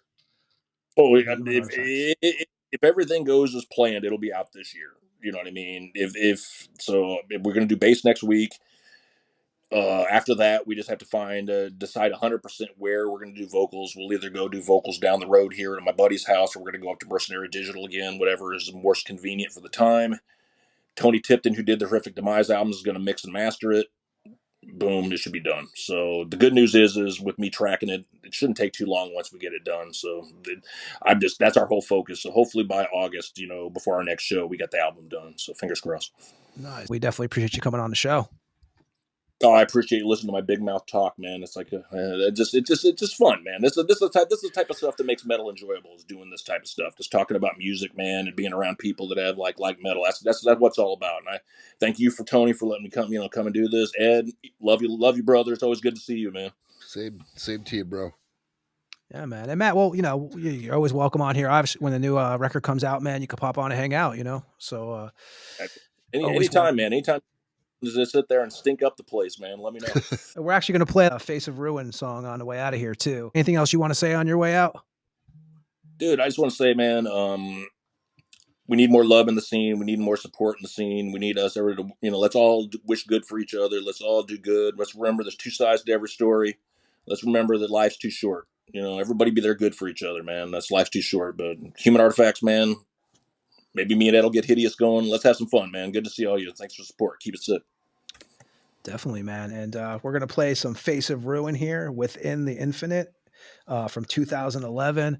And again, Matt, we'll talk to you in a minute, man. Thanks again, dude. And we'll be back on the Tampa Morgue after this song from Face of Ruin. This is Within the Infinite. All the way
And that was Face of Ruin, Within the Infinite. And we're still with Matt. He's hanging out with us till the end, guys. We're going to cut out of here in a few minutes. And we were talking with Matt, and we said, you know what, man, we're going to bring you back for the end of the show with us. So, Matt, again, man, we thank you for hanging out with us tonight. A little extra. This has been a blast, man. I actually kind of needed this, man. Like, life gets in the way sometimes, man, and it's always good to, like, man, it's just, you guys got a good thing going on here, man. I mean, I've definitely seen it from afar, man. Like, talking, man, just metal and goofiness in general, man. It's been a blast, dude. I appreciate it, bro. Thanks, dude. We're totally learning as we go. When me and Ed first started doing this, we had no idea what we were doing. We actually used to play songs through our cell phones, holding them up to the fucking microphone. Like, it was just, we had no idea. It was total like bozo show, because I moved to Europe and we were just talking about music all the time. And our wives are like, hey, why don't you guys, do something about this? So we started making a podcast, and we're like, hey, maybe we'll get some guests on. And man, we've probably had like 80 something guests on now. And I have to say, we've had some killer guests, stuff we would never expect. And guys that we know, like you, coming on the show that, we've known for years. Like I said, I haven't seen you for fucking, gotta be almost 9 years now. So it's a way to all keep in touch, because as we get older, man, we turn on Facebook and everybody's dead. Yeah, pretty much. Dude. And I think the first time I met Matt was the last CIM. I'm pretty sure that was the we were there for the last one, right? It was Monstrosity and Massacre, right? Yeah, it was definitely the Massacre show. That was my first introduction. Yeah, because Monstrosity played right before us. So yeah, and that was. I remember you wanted to kill Rick because he fucking snuck weed in his guitar on the plane, and you wanted to fucking kill him. You were gonna fuck him up, and I was like, but it makes sense. But at the time, that was such a weird time, because now thinking about doing that. Motor perspective, he wouldn't have made it. That would have sucked. Yeah, that's what you told him. You're like, dude, do you realize that, like, that shit's available out of Florida? It was funny, dude. But you were such a, anything we needed, you got. That's what it takes. You were talking about treating people right, and that's the kind of stuff I remember. One thing I can't remember, I mean, that was the year, like I said, I did lose some money, and but there was a rumor started. It was day 1 and day 2 were super successful. Sunday, day 3 was not as successful. So I definitely had some shortcomings, and there was like a big rumor that bands like Massacre and a few other bands weren't getting paid that night. And if you look on the video of Massacre at the CIM, if you look really close, and if you go on YouTube, you find it. You could see me all the, there was, I'm not gonna lie, Terry was questioning me a little bit. Is everything going okay? And I was like, oh, don't worry. You could literally see me come up on the side of the stage with the guarantee at that point in time. Before they played, going, I told you everything was all good. Did you even enjoy the shows, man? Because I remember when I was booking shows at the club, dude, I have to be honest, there was bands that I loved. We had Deicide there. Ed was around. We have a show that I'll have to remember to tell you when we end this show, because I don't want to mention the band's names because they're killer bands, but we had 43 paying people. So did you find it hard to enjoy the shows you were putting on? Because I know myself, man, like I had bands that I loved coming to the clubs that we were booking. And I have to be honest, the whole time I'm watching the front door, I'm like, okay, how much is coming in here? How much is coming? That's exactly it. If you don't care about set times, if you don't care about keeping on schedule, you don't care about everybody understanding and answering questions, you know what? Yeah, you could probably have a great time because you're going to be so drunk, it's not going to matter. You know what I mean? With me, I'm kind of, like I said, in my brain, I'm an overthinker, so I always had to figure out, okay, I would put a lot of pressure on myself to make sure certain things were a certain way, and I would take it to heart if something wasn't exactly the way it should be. But yeah, it's just too much. Just too much, man. Just the whole act of doing all that stuff anymore is just too much. I didn't enjoy it at all towards the end. I can actually remember there towards the end, sitting on the side of the stage the last few years, just wanting it to be over. Yeah, well, and I made the mistake getting those riders at first when I was a kid. I didn't understand that you didn't have to accommodate all of it. So I would get these riders from some of these bands, and I'd be like, holy shit, who's like, what is this? And at first I would go out and get all these things. And then eventually I was given the insight, like, no. You tell them, like, this is what we get. an example of somebody taking advantage of, like, I don't even care, man, because I don't know, it was no secret, but like, when I booked Brutal Truth in 2008, Dan Likier decided, he didn't want to fly on the plane ticket that I sent him the money for. He wanted to drive because he wanted to bring drugs with him. And so he drove all the way from New York while everybody else flew. And then he persisted to hand me a bill for all his gas money. Oh shit, toll booths and stuff. Oh my God. And stuff, you know what I mean? I was just like, this wasn't in the deal. You know what I mean? Shit like that always happened. There was one show I remember, I won't mention the band, but they didn't bring any gear. So me and the drummer, this is when I was in Contorted, and we brought all the gear early so they could sound check. And Was this a show I booked, Ed? Oh yeah, it is. You okay, motherfucker. I thought so. It was in the back stage. Yep. Starting to ring them, singing. Yeah. Oh yeah, I know exactly what you're talking about. We're 3-4 songs in, and it's the next thing you know, they're coming up to tell us it's our last song. Like all the other bands played full sets, but we got to get off so they can get on and go home. Yeah, so what Ed's talking about, we won't mention the exact. We'll talk about it after we sign off. Dude, I flipped the fuck out on stage.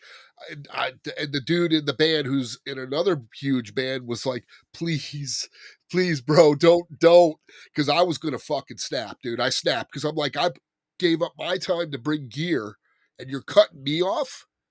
So we paid this band. So the main national band on the show, Matt, got paid like they, paid very well. But one of the members wanted to be home and wanted to be off the stage by 9-something at night. So basically, like, it became an issue, where no, they wanted to be on the road. What it was is he wanted on the road to be by 10, and right? on the road by 11 o'clock because he's tired. And I was like, tired. You motherfucker! I went to Tony, and Tony's like he's begging me, like, dude, I had nothing to do with this. This is why I don't miss this shit. Yes, anymore. That's what I'm saying. I remember that. I remember that perfectly. The Angry Ed. That's why that name exists, because it's shit like that. Because I'm not going to back down.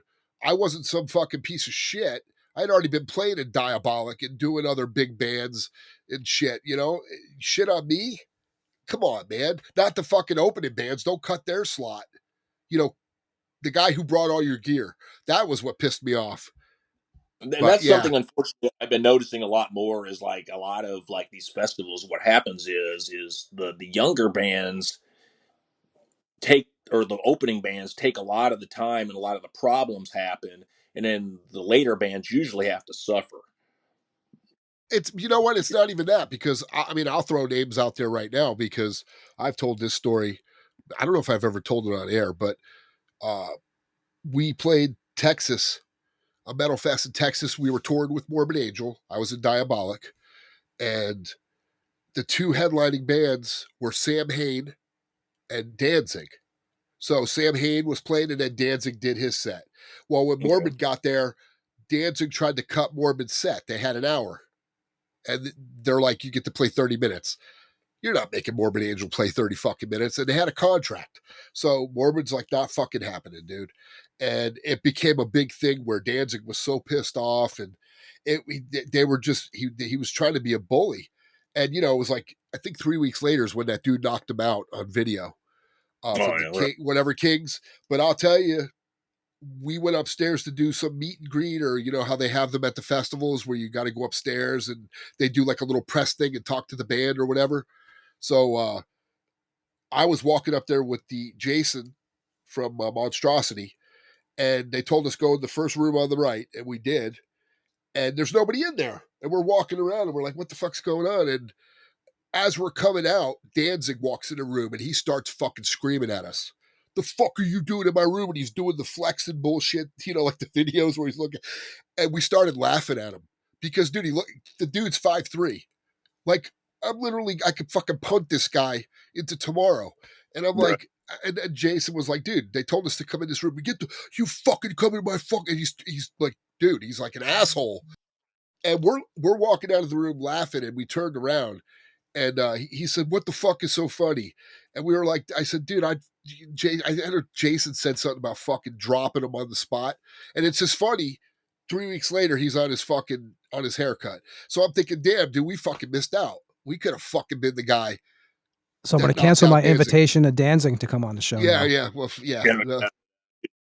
Interview's That's- over. That never happened. It never happened. I'm lying. No, I've heard this story. It's the truth. And But yeah, I mean, but what I'm saying is, here's a guy. Morbid Angel is not a opening band. You know what I mean? Right, They're a fucking headlining band. They're on tour, and you're trying to cut them out of their set for what? I'm just saying, like, people are there. It's a metal fest. They're there to see Morbid Angel.